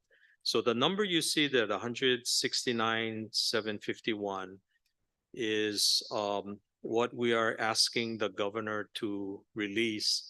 I also added in about $6 million for project contingencies, and that brings it up to 175. So that's how I got to the number of 225 remaining Act 279 funds, which are uncommitted. Thank you. So open for questions. Okay. So I think you answered my question. When I heard 225 and 175, I was wondering if it was the 225 minus 175, but that's not what you're saying, right? This correct. The encumbrances that have occurred with the 175 gives us a balance of 225. Is that what you say? That is correct. Okay, thank you. That's all. Yeah, sure. Yeah, mahalo, Stuart. You know, the amount of lots that are being awarded, do you have the amount that was projected in the 400 million, in a rough amount that as far as lots were part of the Sure. You know, and I stand to be corrected. I don't get all of the numbers exactly, but I believe it was close to 3,000 units. Okay, thank you. Now, the question is to Chair. I know you mentioned at one time that you thought there might be a way where you can expedite the award program to get these guys, not necessarily on the lot, but be awarded. Yeah. Is that still in the plans? Well, yeah, definitely. I think the undivided interest award upfront is really the way to go, so that in case they pass away, their heirs, especially if they're only 25% Hawaiian, they'd lose out. We can't have that happening anymore. So we just gotta move forward on making the wards undivided. And then, you know, while the construction of the projects are moving forward, we can, at the same time, concurrently, we're going through the list, vetting the next person on the list.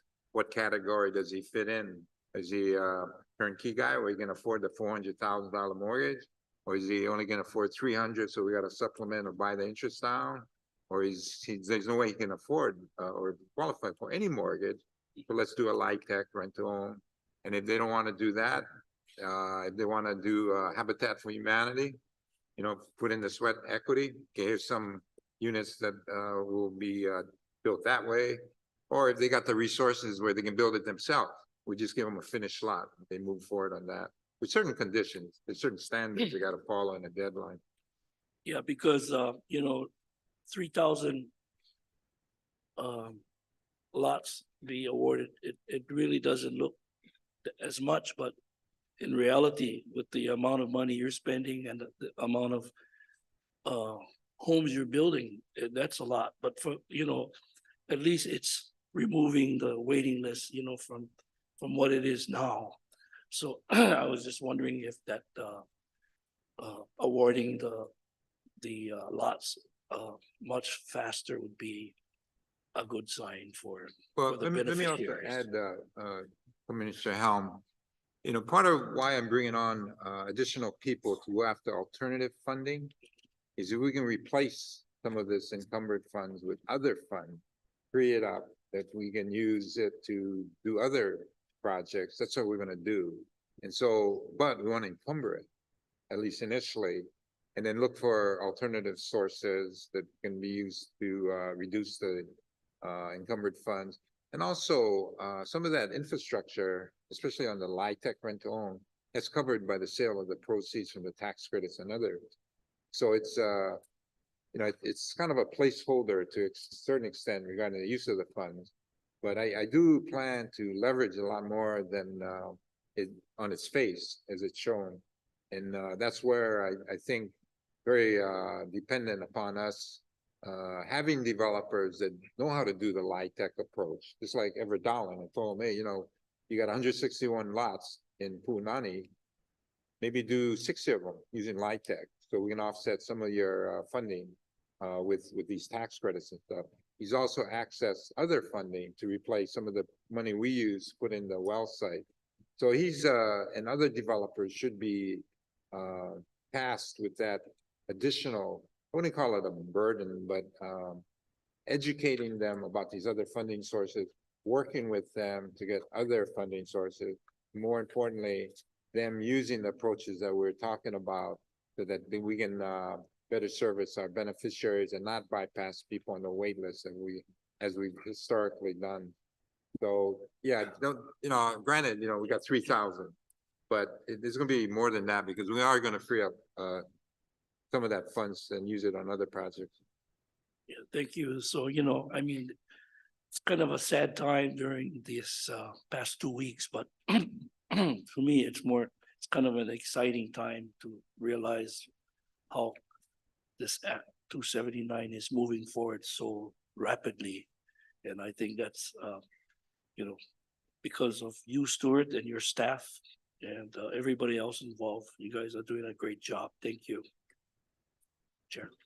Thank you, Commissioner Hamel. We'll relay that to the Land Development Division staff. Some may be watching. Told them you gotta watch, Stuart, Oh, Andy. Stuart, sorry. What are we relaying to the staff? Wasn't clear. to me. Commissioner Helm thanked the LDD staff for the work that Oh, they're doing. okay. I thought we were talking about models. Sorry, I'm in and out. Color mine. No.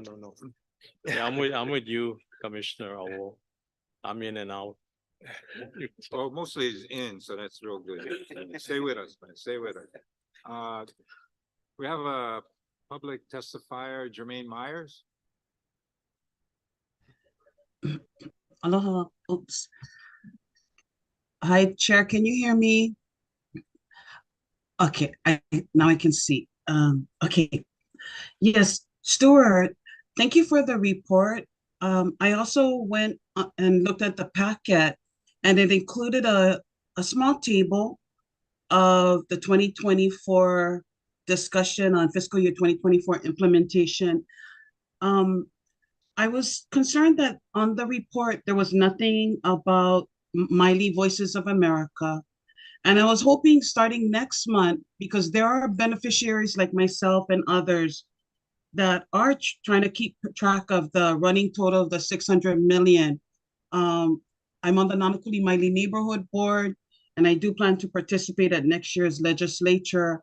And so continuing to advocate, but I'm hoping that you could have a table where it shows you currently have lot development, or I'm sorry, you currently have the subdivision project and the total lots, but and pending encumbrances, but I'm hoping that you can add a column that says encumbered. So no matter what, when we're looking at the table that you submit with the packet, that we can see everything totaling 600 million, including loans. And then also to let us know if it's lots, as far as lot development, and if any of the monies is somehow going through verticals, multifamily dwellings or units. Just want to keep track that the money is always being used for lot development and loans.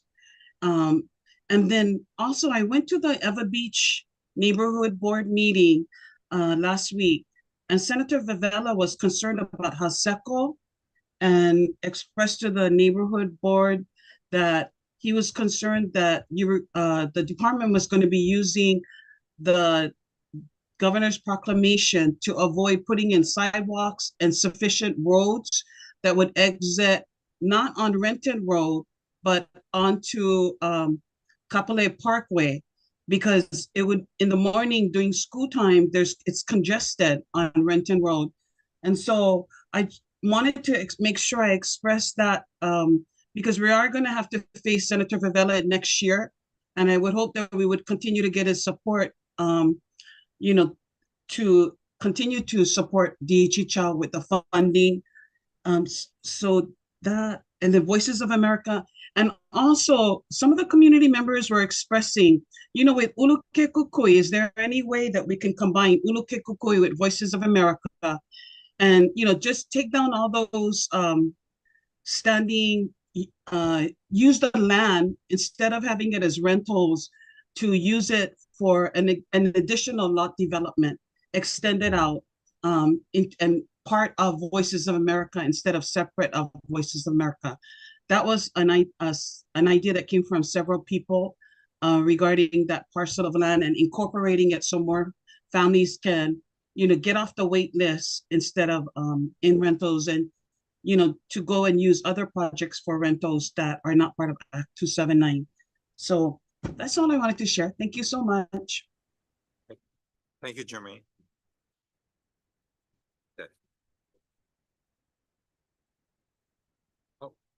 F7, Anola Hawaiian Homes Association. Thank you, commissioners. Number 609. Yeah.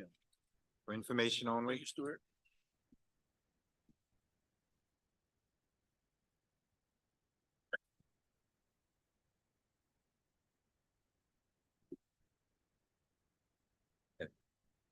Aloha Commissioners, Kahana Albino, Acting Administrator, Land Management Division.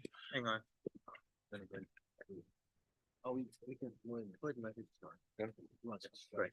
Okay, this item is for information only. It's a status of license agreement number 609 in Anahola. Under Anahola Hawaiian Homes Association. This is information that was brought to you before the commission last month. I'm bringing it back to the commission as an agenda item. It wasn't an agenda item last month. Again, this is for information. I provided background information with regards to the license, the purpose of the license, just pertinent information relevant to the license.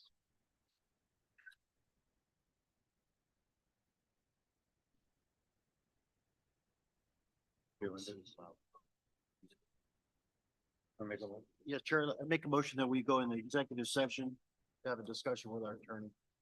Okay, the commission will convene an executive session pursuant to section 95-5A4 HRS to consult with its attorneys on questions and issues pertaining to the commission's powers, duties, privileges, and immunities and liability. Is there a second? Second. All those in favor say aye. Aye. Motion carried.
I didn't know.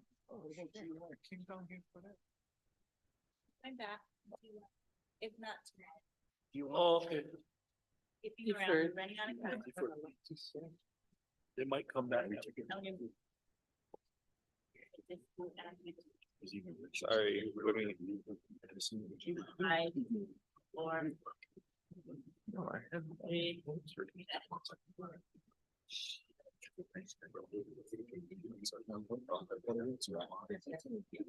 That's okay.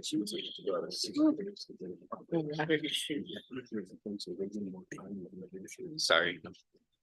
Commissioners, item G2 for information only, department's update on Kauai water projects and issues. With me today, I have Dr. Jonathan Likeke Shoyer, who will walk us through the update. Good afternoon, Commissioners. Aloha. If you'll go to the next slide, please, just as the briefest reminder before I go through the outline of the presentation, that the reason why we present on water policy and issues on each island as you travel to the island. If you go to the next slide, please. Okay, Kalamai.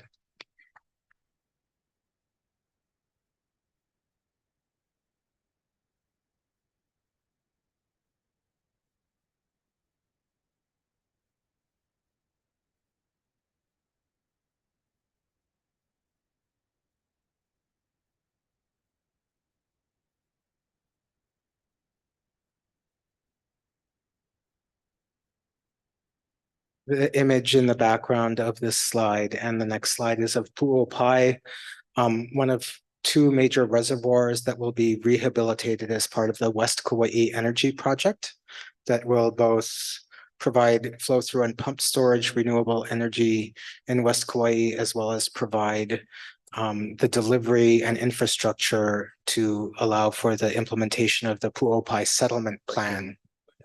Thank you. So goal one of the Hawaiian Homes Commission Water Policy Plan, which was passed by this commission in 2014, there's four main goals. And the first goal is to affirmatively communicate with beneficiaries regarding water decisions, performance, and water rights on a regional and annual basis. And that's why we do these presentations. There is four main updates on this. First, a brief update on the two related items of the Waimea River Settlement Implementation Agreement, as well as the West Kauai Energy Project. Second, a brief update on new opportunities to develop a potable or get access to a potable water source in Moloa'a for homesteading purposes. A third, a brief update on a presentation we did to the County Council on Kauai in June of this year, which was well received. And finally, a brief update on water rights training we've been doing for beneficiaries that concluded our first round this past month. I briefly orally described it. So the red outline is the 16,000 or so acres owned by the trust in West Kauai, part of the original land set aside in the Hawaiian Homes Commission Act in 1921. The blue line represents the Kokee Ditch irrigation system. And what will be constructed is a series of pressurized pipes and two powerhouses that will take water to our lands and then down to the Mana Plain for hydroelectric and irrigation uses. If you go to the next slide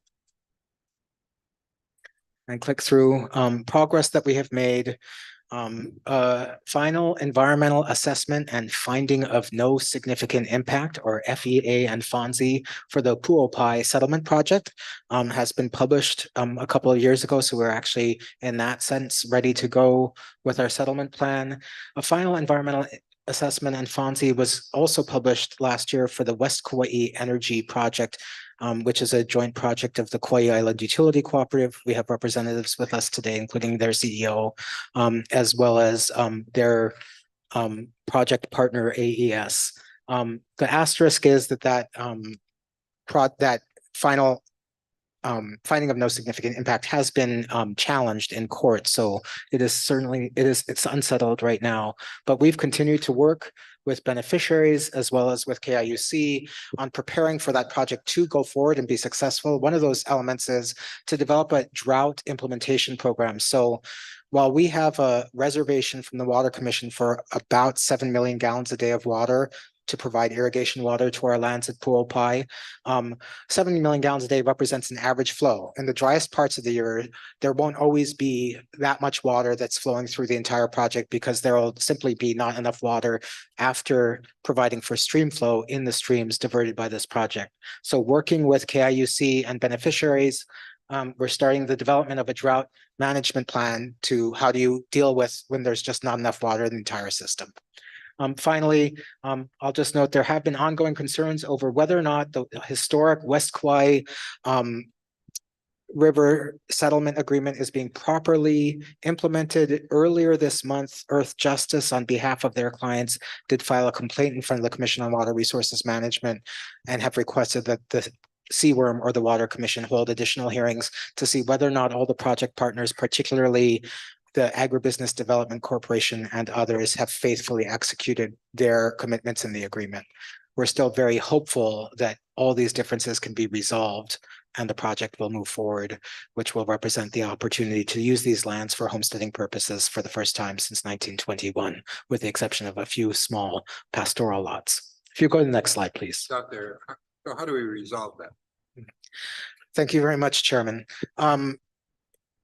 What we understand right now is that Robbie Alm has been retained by KIUC and Earth Justice to hopefully bring the parties together for renewed negotiations and over how to resolve all of these issues. And I happened to hear from Mr. Alm a couple of days ago that he's still pursuing those. So we're hopefully going to move forward in that and get the parties together to see whether those differences can be resolved. The core dilemma is whether or not all the water that is used for hydroelectric purposes will then also be productively used for agricultural purposes after it's been used for hydroelectric generation.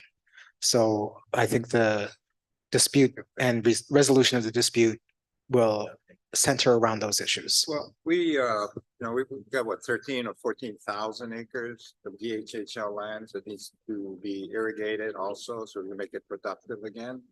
So when you balance that, the Kalo farmer as well as the KIUC, how do you handle that?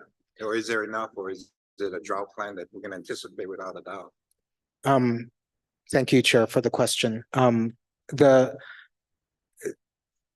The order of water allocation in this system, first is the Water Commission set in-stream flow standards so that there would be sufficient use for in-stream uses, Kalo farmers who are along those streams, as well as the streams themselves.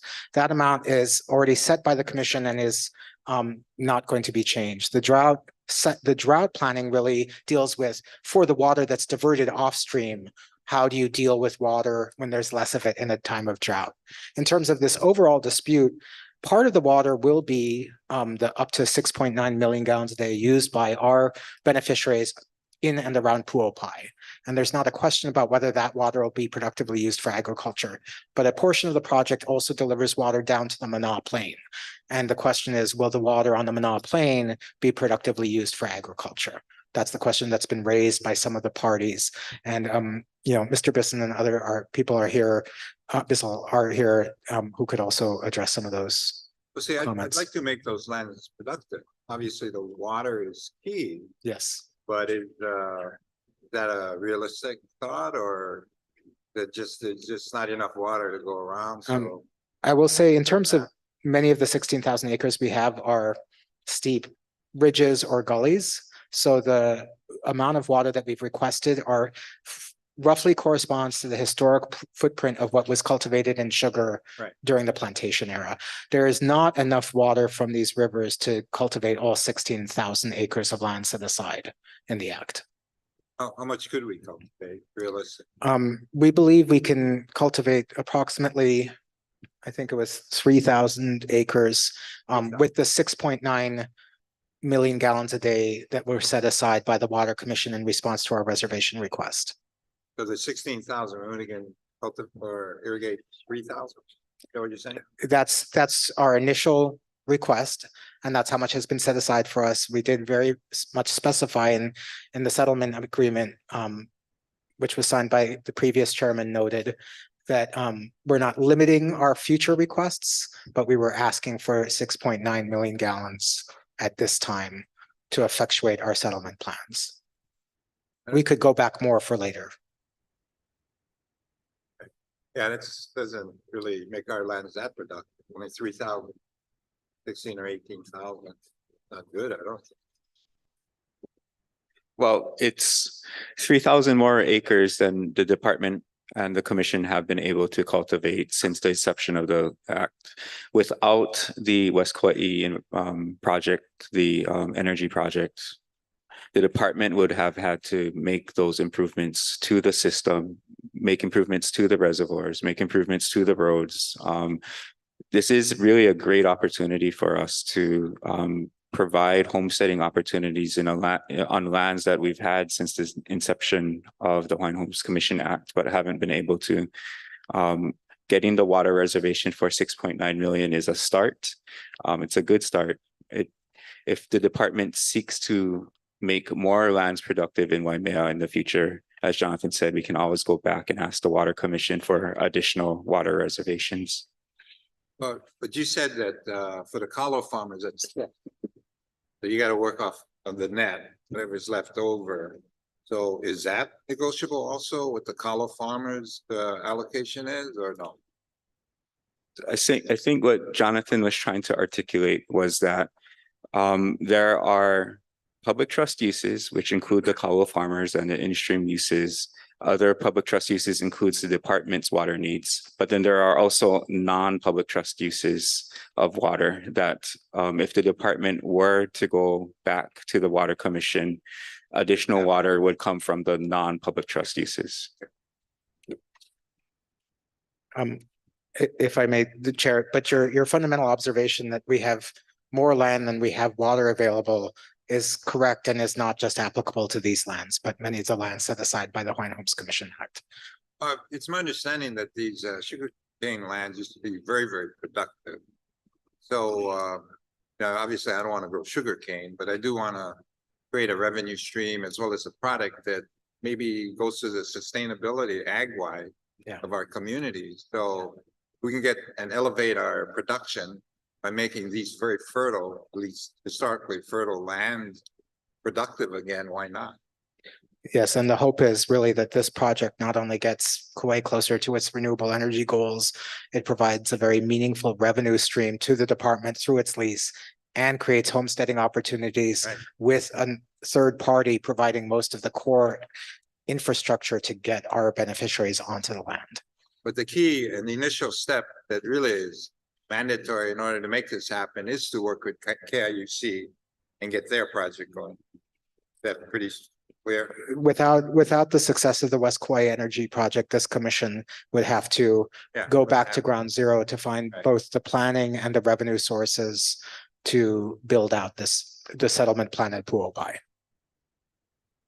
And we're also working on a benefits package with KICUC, just like we did in Anahola.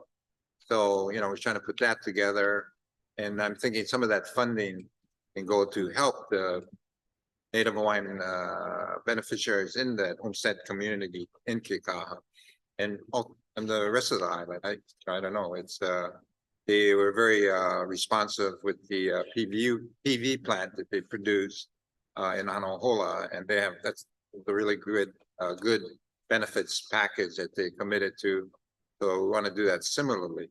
So we're in the process of doing that. But I do want to try to, and hopefully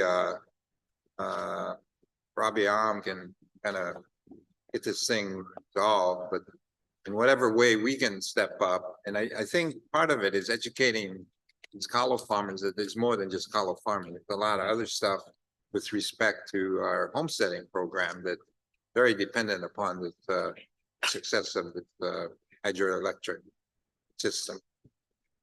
So maybe, we'd appreciate it, Jonathan, if you can kind of partake in that discussion. I think that would be very helpful. I would be more than happy to. And thank you. Just the last thing I'll say on this matter. I have never heard any of the leaders in the Hawaiian community and other community who are kalo growers in this area speak anything other than on a broadest level support for our efforts. Their concerns have been with other aspects of the project, but see, they have been very supportive of our efforts. we gotta define it. We gotta be specific. We can't just say, we want more land for the Hawaiians and irrigate. We gotta get into the details and specifics. And then also make allocations for them. We're not trying to ice them out as well as these other non-users, not others. So again, it's an education process, which I don't think has been taking place. And we do have to get our Hawaiian beneficiaries out there lobbying for our allocation as well as supporting KIUP. I agree wholeheartedly. And the last of the 4 points of my presentation actually talk about beneficiary education and advocacy training.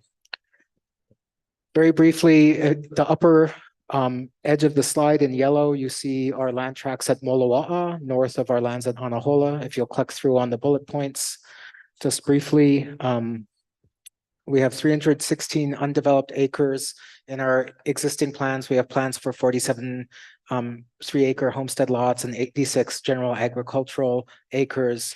They have both potable and non-potable demands.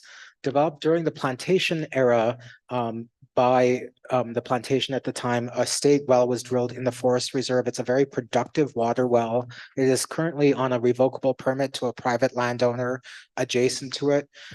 We've had off and on discussions with the adjacent landowner that subject to them getting a general long-term lease on the water, that we both get a reservation of water from that well source that would provide all the potable water that we need. The county system does not extend really up to that area, as well as to set aside water for our non-potable needs as well.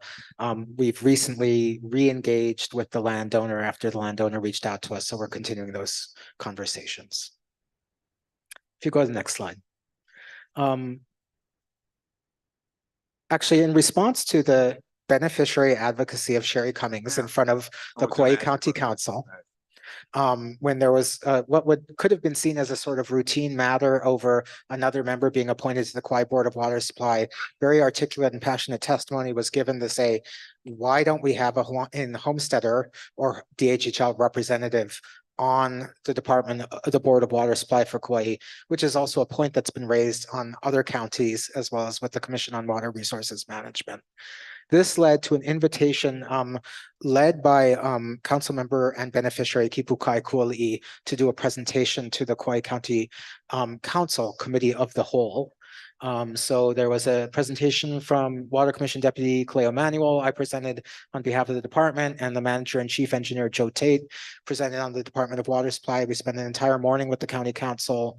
Among the more meaningful statements were statements from the chair of the council saying that he had to admit that he did not understand the county's duties towards the Department of Hawaiian Homeland, but was greatly happy to know them and was very committed to seeing the department more supported by the county in the development of water sources. One of the stories that I alluded to in front of the council, and this goes back to something Stuart was saying in a previous discussion by this commission earlier today, just so you are all aware of it, when we started our efforts to do the additional lots at Hanapepe, our consultants went to the Kauai Department of Water Supply and said, hey, we'd like some more water available. And they said, well, we don't have enough water in our system. So if you develop a new well and you develop a tank and you develop pipelines, then, and that can cost, from a small number of millions of dollars to multiple millions of dollars to do that infrastructure, then we'll have water credits available to you. It so happened that because I was on the Land Use Commission and heard County of Kauai's entire process for the Limaola project, in their environmental assessment, they had already said, we have more than enough water sufficient for Limaola and other developments in the area. So through our advocacy efforts, we went back to the Department of Water and said, actually, we're pretty sure you have some additional water in the area. And they said, oh, you know what? We actually do have some water for phase 1. So Thank you. It points to the importance of our relationship with the counties and not just the state in terms of getting our beneficiaries on the land. So we've had a renewed commitment from them, which was very good. Number 4, final main point of this presentation, if you'll go to the next slide. We recognize, and this was Chair Watson just said, we need our beneficiaries advocating for us. And indeed, our experience over the last decades has been that when the department advocates for our needs, sometimes we're successful. When the beneficiaries advocate for our needs, sometimes we're successful. When the beneficiaries and the department shoulder to shoulder advocate for our needs, whether it's been on Molokai or Hawaii Island or Oahu or on Kauai, that's when we've enjoyed the most success. So a major portion of the implementation of your water policy plan has been beneficiary training. The latest round of training we did was specifically to say, since we were unsuccessful on Hawaii Island of getting an amendment that was proposed by a council member to by addition to the charter, require a DHHL representative. Beneficiary said, well, just train us up. We can go through the regular process too. So we started and designed a training program with Kahuliao, Center for Excellence on Native Hawaiian Law, on how do you prepare for, be ready to apply for and get confirmed to be a member of either the Water Commission or a County Board of Water Supply. We were hopeful that we would get 35 participants as an initial goal for training. When we sent word out to homestead leaders across Hawaii, we got over 70 people who said they want to apply and be part of it. So we accepted the first 35. We're doing a second round of training this fall. It was a 4-week training, 4 long evenings, Thursday evenings, and it really was a very, very effective and powerful set of experiences for the people who participated in that. And so we're planning for that again this fall, and we'll also put on another call as another way to make sure that it's not just the department, it's the beneficiaries and department together in front of the legislature, in front of the county councils, in front of the Water Commission, the boards of water supply, advocating for our needs. Last thing I'll note is that just a heads up, and we did not know about this, but we just found out about it this morning. Each county is obligated to update a water use and development plan, or WUDP, which lays out their future water development plans for their county for the next 20 years. Kauai, they're supposed to update it every 5 years. Kauai's update was in 1990. They've had some fits and starts, but they're starting again, and they're doing community meetings. So I've put the community meetings up there. The next meeting is tomorrow night at St. Catherine's School. Then there's 2 more meetings, one in Lihue and one in Kilauea. This is an excellent opportunity, not just for the department, but for the beneficiaries to come and speak about the great value and need for the county to deliver water to our homestead lands to help us implement the act. With that, that is the last slide, and Andrew and I, of course, are available for any questions. Any question? Yeah, I had a question. You know, we're trying to get a bunch of projects going, and it's always, you know, how many credits we have and how many houses. I mean, that kind of restricts our ability to develop the number of houses or delays our projects. So it's important that we have an understanding, and thank you for your guidance and your knowledge regarding the process. And I guess we have you to thank for the Hanapepe project, because I think from what I hear, they were saying we didn't have enough water, but fortunately you kind of educated them. So that project is moving forward. So, but we have other projects like on the Big Island where we got our village 1 and 2 in Laiopua that they're saying, oh, well, you got to go put in some wells. So we negotiate with CAS and this other private landowner. So we were kind of, staff is telling me, oh, Kali, you got to wait till we got the water. Well, I don't have time to wait. So I need the understanding of the capacity of the Water Commission over there, that we can educate them that, you know, we're going to be putting this in, but in the interim, let us use these additional waters. Maybe it is a process where you got to educate them that they do have sufficient water that they could allow us to see without delaying our projects. So those kind of things, you know, we're very glad you are a party to it. We want to expand that involvement where not only do we look at how to work with the different water commissions across the state, but also have an understanding of where we could put new water source then to expand our development. as well as maybe even identify areas that maybe we don't have land, but they have water resources that we could, because under Act 279, we can acquire new land. It really is a matter of educating, where is the water? Where is potential development that the Hawaiians can take and develop on their own? So we look forward to your input as well as your assistance in the future. We would ask you to be very sensitive to the politics involved in the process, because we don't want to alienate people. We want them all on board, helping us move things along. So with that in mind, we look forward to our continued partnership. Any other? We did have representatives from KIUC who took the time to attend our meeting today. So I just wanted to give them an opportunity to introduce themselves and just maybe give quick updates on where they're at in their project. Thank you. Thank you. Thank you very much.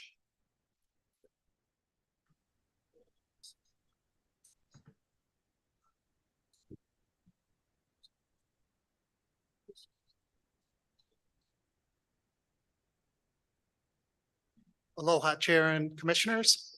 I'm David Bissell. I'm CEO of KIUC, and to my left is Beth Morrow. She's our communication manager and in charge of our member services. And to my right is Dawn Huff, who's a longtime consultant with us for over a decade now, working on hydro matters. So thank you for the opportunity to be here, and thanks for all the support we've had from DHHL over the years as this project hopefully moves forward. Any questions or anything? No. Oh, I had a question. You in that Anahola development, now that $1 million you guys gave us as a benefit, has that already been conveyed to us for the road improvement? Yes. It has been. And then on the benefits package we're trying to do for the Keaukaha, I guess that's kind of being formulated and looking to replicate, if we're going to improve on the other one you did for Anahola. We are always open to talking about things that can help the project, help the community. There are, just to reiterate, and Jonathan talked about quite a bit of it but there are millions of dollars of benefits from the project itself, the infrastructure, the roads, the electricity that will be provided with this already, but we are always willing to talk and try to do what's right. And I think on that benefits package, if we could get that put together, the sooner the better. So then when we do go and meet with Rabiam or whoever, as well as the complainant, so to speak, they can see, concrete benefits that we look to provide to the communities out there. More importantly, how do you anticipate, right now we're looking at maybe 3,000 acres, but maybe accessing more water, and how we can kind of increase that. You guys would have a better handle, since you guys would kind of be controlling at least the allocation of land or water to your system. Maybe you can kind of detail how that distribution system for our lands might work. Stuff like that. So we look forward to working with you, but we also recognize, like you were mentioning, there's certain deadlines, the lead time to order your equipment and stuff. So we got to really get this resolved pretty quick. I think there's a certain urgency getting this resolved. So we look forward to working with you. Thank you so much, Chair. And yes, definitely there's an urgency on this, so appreciate it. Thank you. Thank you. We have, Jermaine Myers again. Jermaine.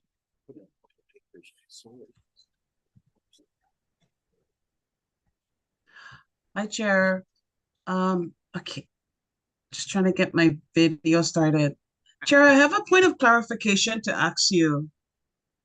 Prior to the executive sessions, F7 was on the agenda.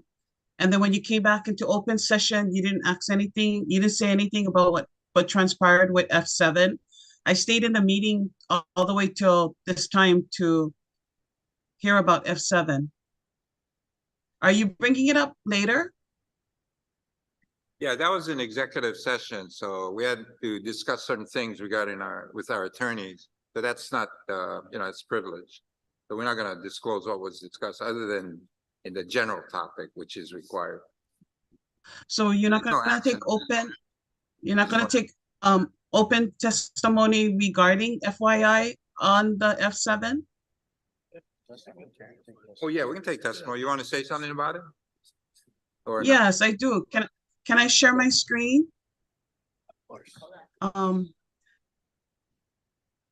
Leah, is it okay if I share my screen, please? Okay, Yeah, I told her. okay.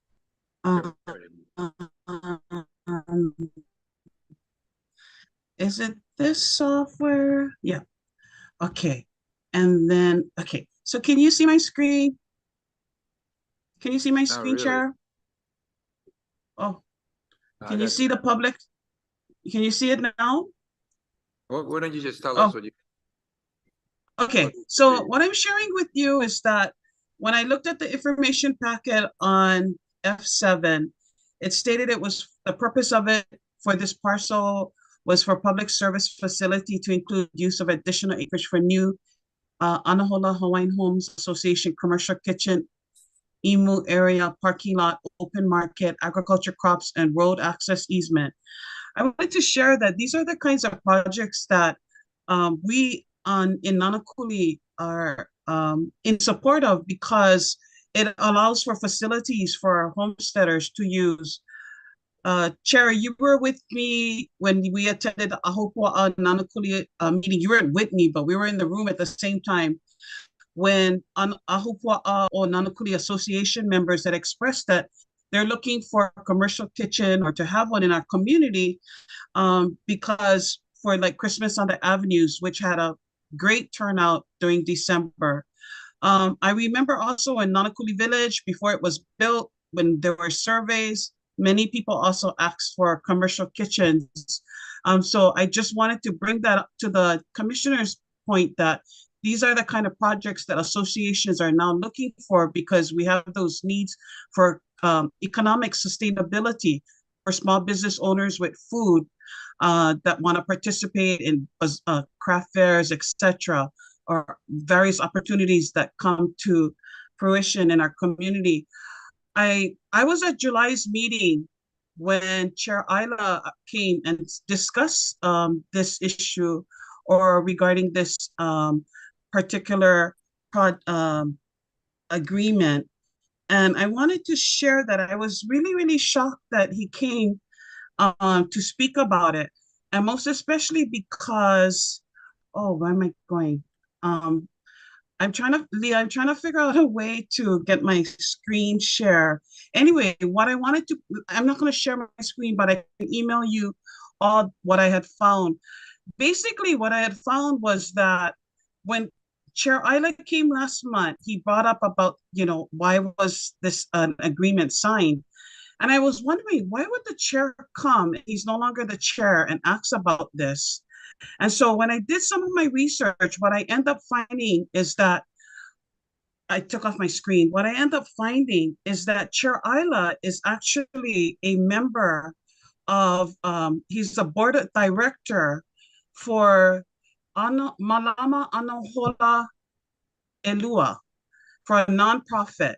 And he's been that member director since 2021. And my concern was that he didn't disclose when projects came before the commission. Sherry Cummings is the actual agent and director, and I wish I could have shown you guys my screen, the president of this nonprofit. And Bill Ayla, who's the chair of Hawaiian Homes, he's a board of director as well as an advisory committee member. And on their purpose, as on the nonprofit purpose, it states nonprofit established to work with the Department of Hawaiian Homelands, county, state, federal agency, etc. And so I'm concerned that there was some conflict of interest where there was a caretaker that came in August, and it was started in September 1st for Sherry Cummings, but he never disclosed when I looked in the minutes that he was actually a board member of of one of her organizations, her nonprofit. I also checked with the Ethics Commission, and they confirmed to me that he never disclosed this in his Ethics Commission. I checked in the minutes of the meeting for August when the Kauai right of entry permits came before the commission. And also at that time, it was never brought, and his conflict of interest was never brought to light but to the commission. And so I'm just concerned that when, we as the beneficiaries, we end up becoming like the people in the middle to see these kinds of things going on. Non-disclosure, conflicts of interest, and I just really am concerned about that. And when I went to the state Senate hearing for your confirmation, the senators also questioned Hawaii Community Development Board conflict of interest. How's that going to be addressed? And making sure that the Attorney General looks into those kind of things as well. So I'm bringing up these issues because, again, we need, the beneficiaries, we're the ones in the middle. And when we want these kind of resources, but when the commissioners or the chair of the commission gets to award these things without disclosing their conflicts, it really, really is a concern. And so I just wanted to bring this to light, Chair Kali. Thank you so much. Thank you very much. Thank you, Jermaine. What's that? Okay, our last item.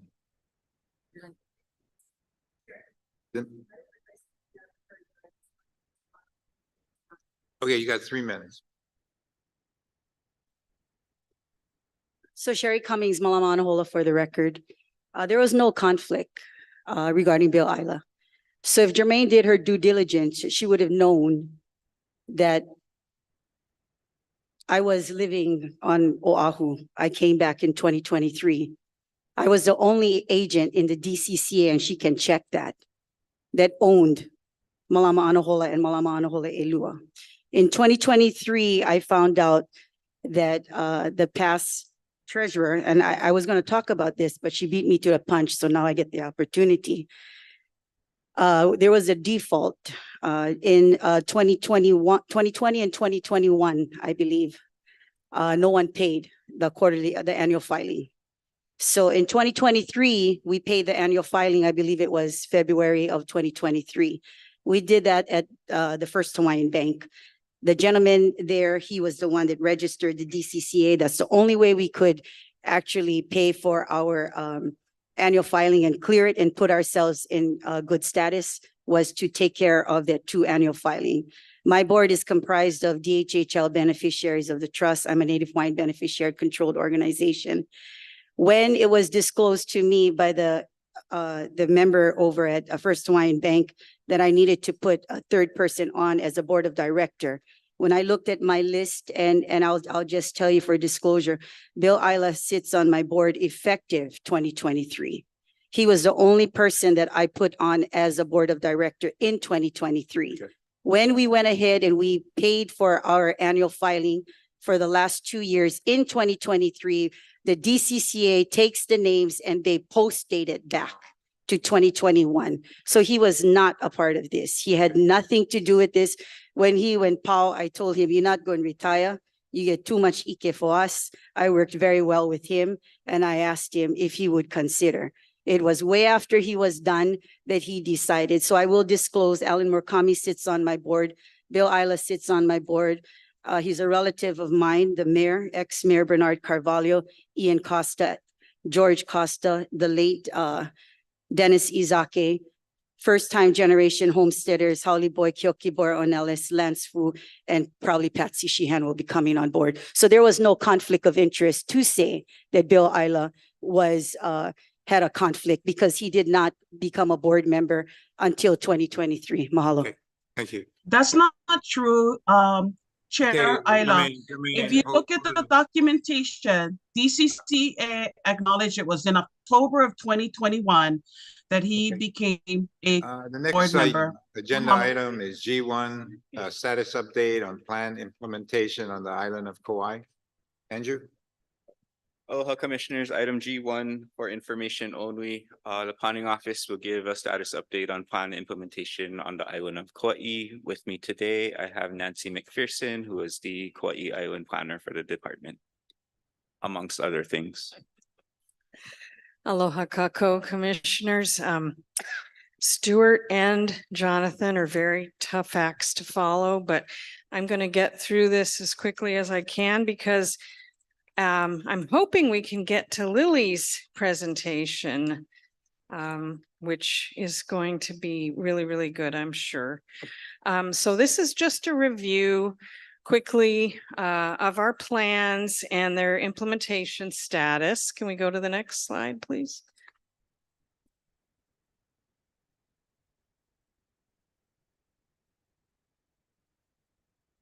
Oh,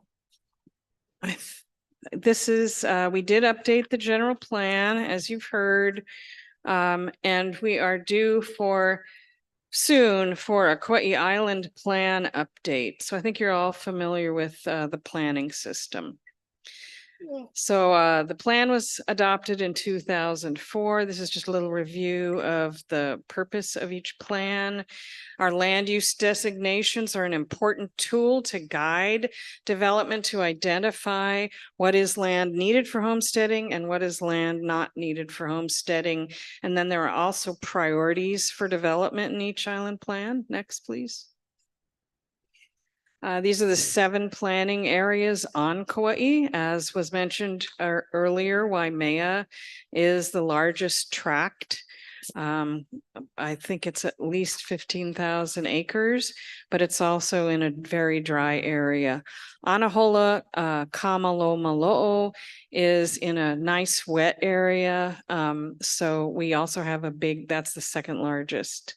And we do have some small commercial parcels right in Kapa'a as well. And then the first priority is, I'll talk about that in a minute, is Wailua. Next, please. These are our acreages, but there's a caveat with this table. It doesn't reflect the land use amendments. I'll talk about those in a minute. So we do, when we amend the island plans, we really, I think by next year, I'll have this table updated. So we'll have the most recent, it'll reflect the most recent land use amendments. Okay, these are our land use plans. Yellow is residential homestead. The dark green is subsistence agricultural homestead. The orange is special district. The sort of periwinkle is community use, and the red is commercial. And then we have an interesting couple of areas that are considered community commercial. Next, please. These are the priorities that were identified in the 2004 plan. As was discussed by Stuart, Wailua, Hanapepe, and Anahola are moving forward. Hanapepe was, given an allocation of funding thanks to Senator Kouchi. So that kind of got bumped up in front of Wailua. And then also we received funding to do the Anahola and the Pu'uopai Kuleana homestead settlement plans. Next. Okay, this covers our updates. We have approved, or you have approved 4 land use amendments for Hanapepe, Pu'uopai, Anahola, Kuleana, which is the Mauka lands, and Ulupono Anahola. And the next update is hopefully we'll start in the next few years. Next. Okay, these are a lot of words, kind of small, hard to read, but in your submittal, it is bigger type.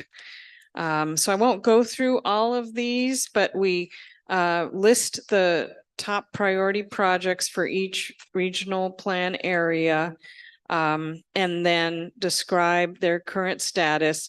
The Wailua projects are really tied to the master planning of the Wailua area. So that is, so the water, the cultural resources, surface water, possible relief route, and wastewater treatment. Those are all going to be tied to Wailua master plan and EA, which is coming, I believe, in the next fiscal year. Next. Anahola, we updated that regional plan in 2022. So these are the projects that were approved, supported by the beneficiaries as part of the beneficiary consultation process. And this plan was adopted by the commission. Next. And stop me if you have questions about any of these. West Kauai, that regional plan was done in 2011. There was some activity related to Pu'uopai, which is being implemented. Kekaha Hawaiian Homes Association is involved with that.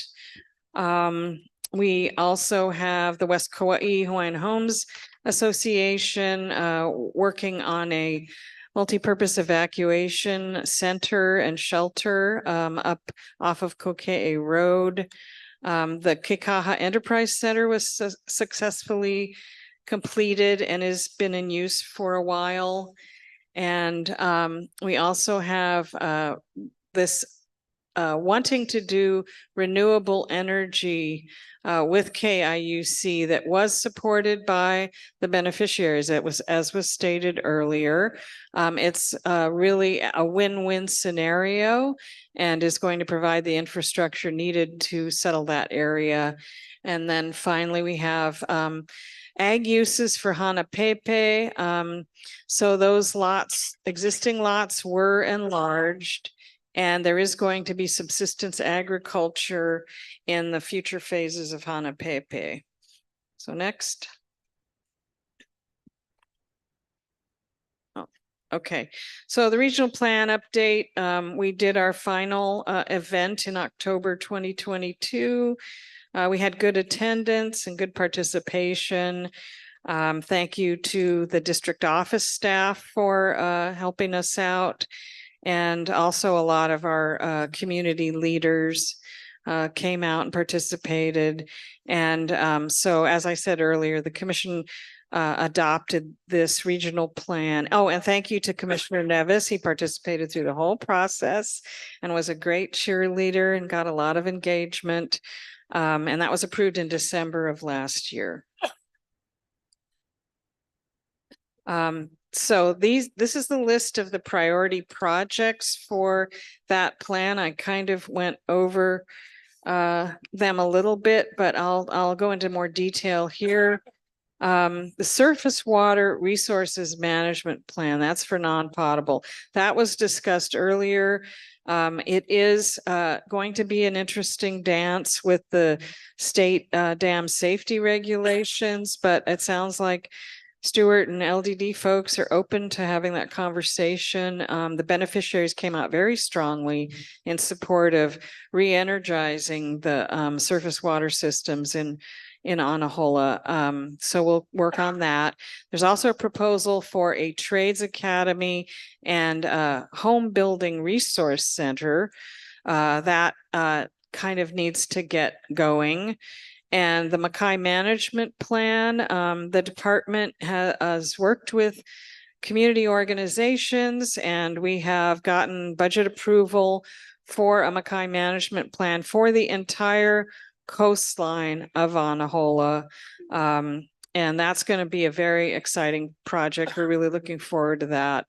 Also, the place-based education network involving the public charter school and folks like Kukuluku Mohana or Anahola, with the Ulupono project, with several sites in the community for place-based education. Their program is growing and they need to find more funding and so they can hire more staff because the demand is great. There's a lot of participation in their activities. And then the Malka Farm Lot Plan is tied to the implementation of the Anahola Kuleana Settlement plan. And we have a lot of community groups, again, that are interested in supporting that, interested in making sure that that Kuleana settlement is a successful implementation. They know the department needs support.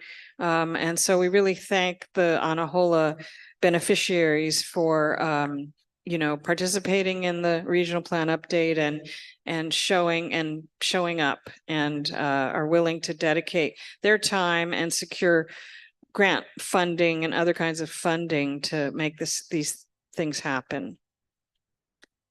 So just quickly, I think you've already heard about the master plan and EA. We're very excited about Hanapepe, as Stuart and Jonathan mentioned, to do full build out. Additional water source development will need to occur, storage and transmission. We are in discussions with the county about wastewater treatment.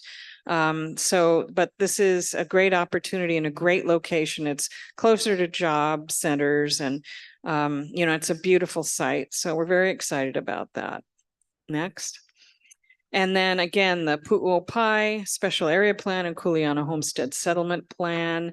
It is a very remote area and there are challenges. The topography is tough, but we have a lot of, especially the Ni'ihau waitlisters are very interested in settling up there, and they're used to tough conditions, and they're very resourceful and very resilient people. And so we have, when we developed the Hanapepe plan, we did have translators. We did simultaneous translation or staggered translation, and we did translate materials into Olelo Ni'ihau.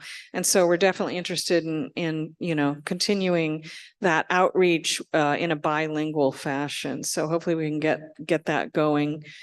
And that's the Anahola Kuleana settlement plan. There's lots more land above this. It's a huge area.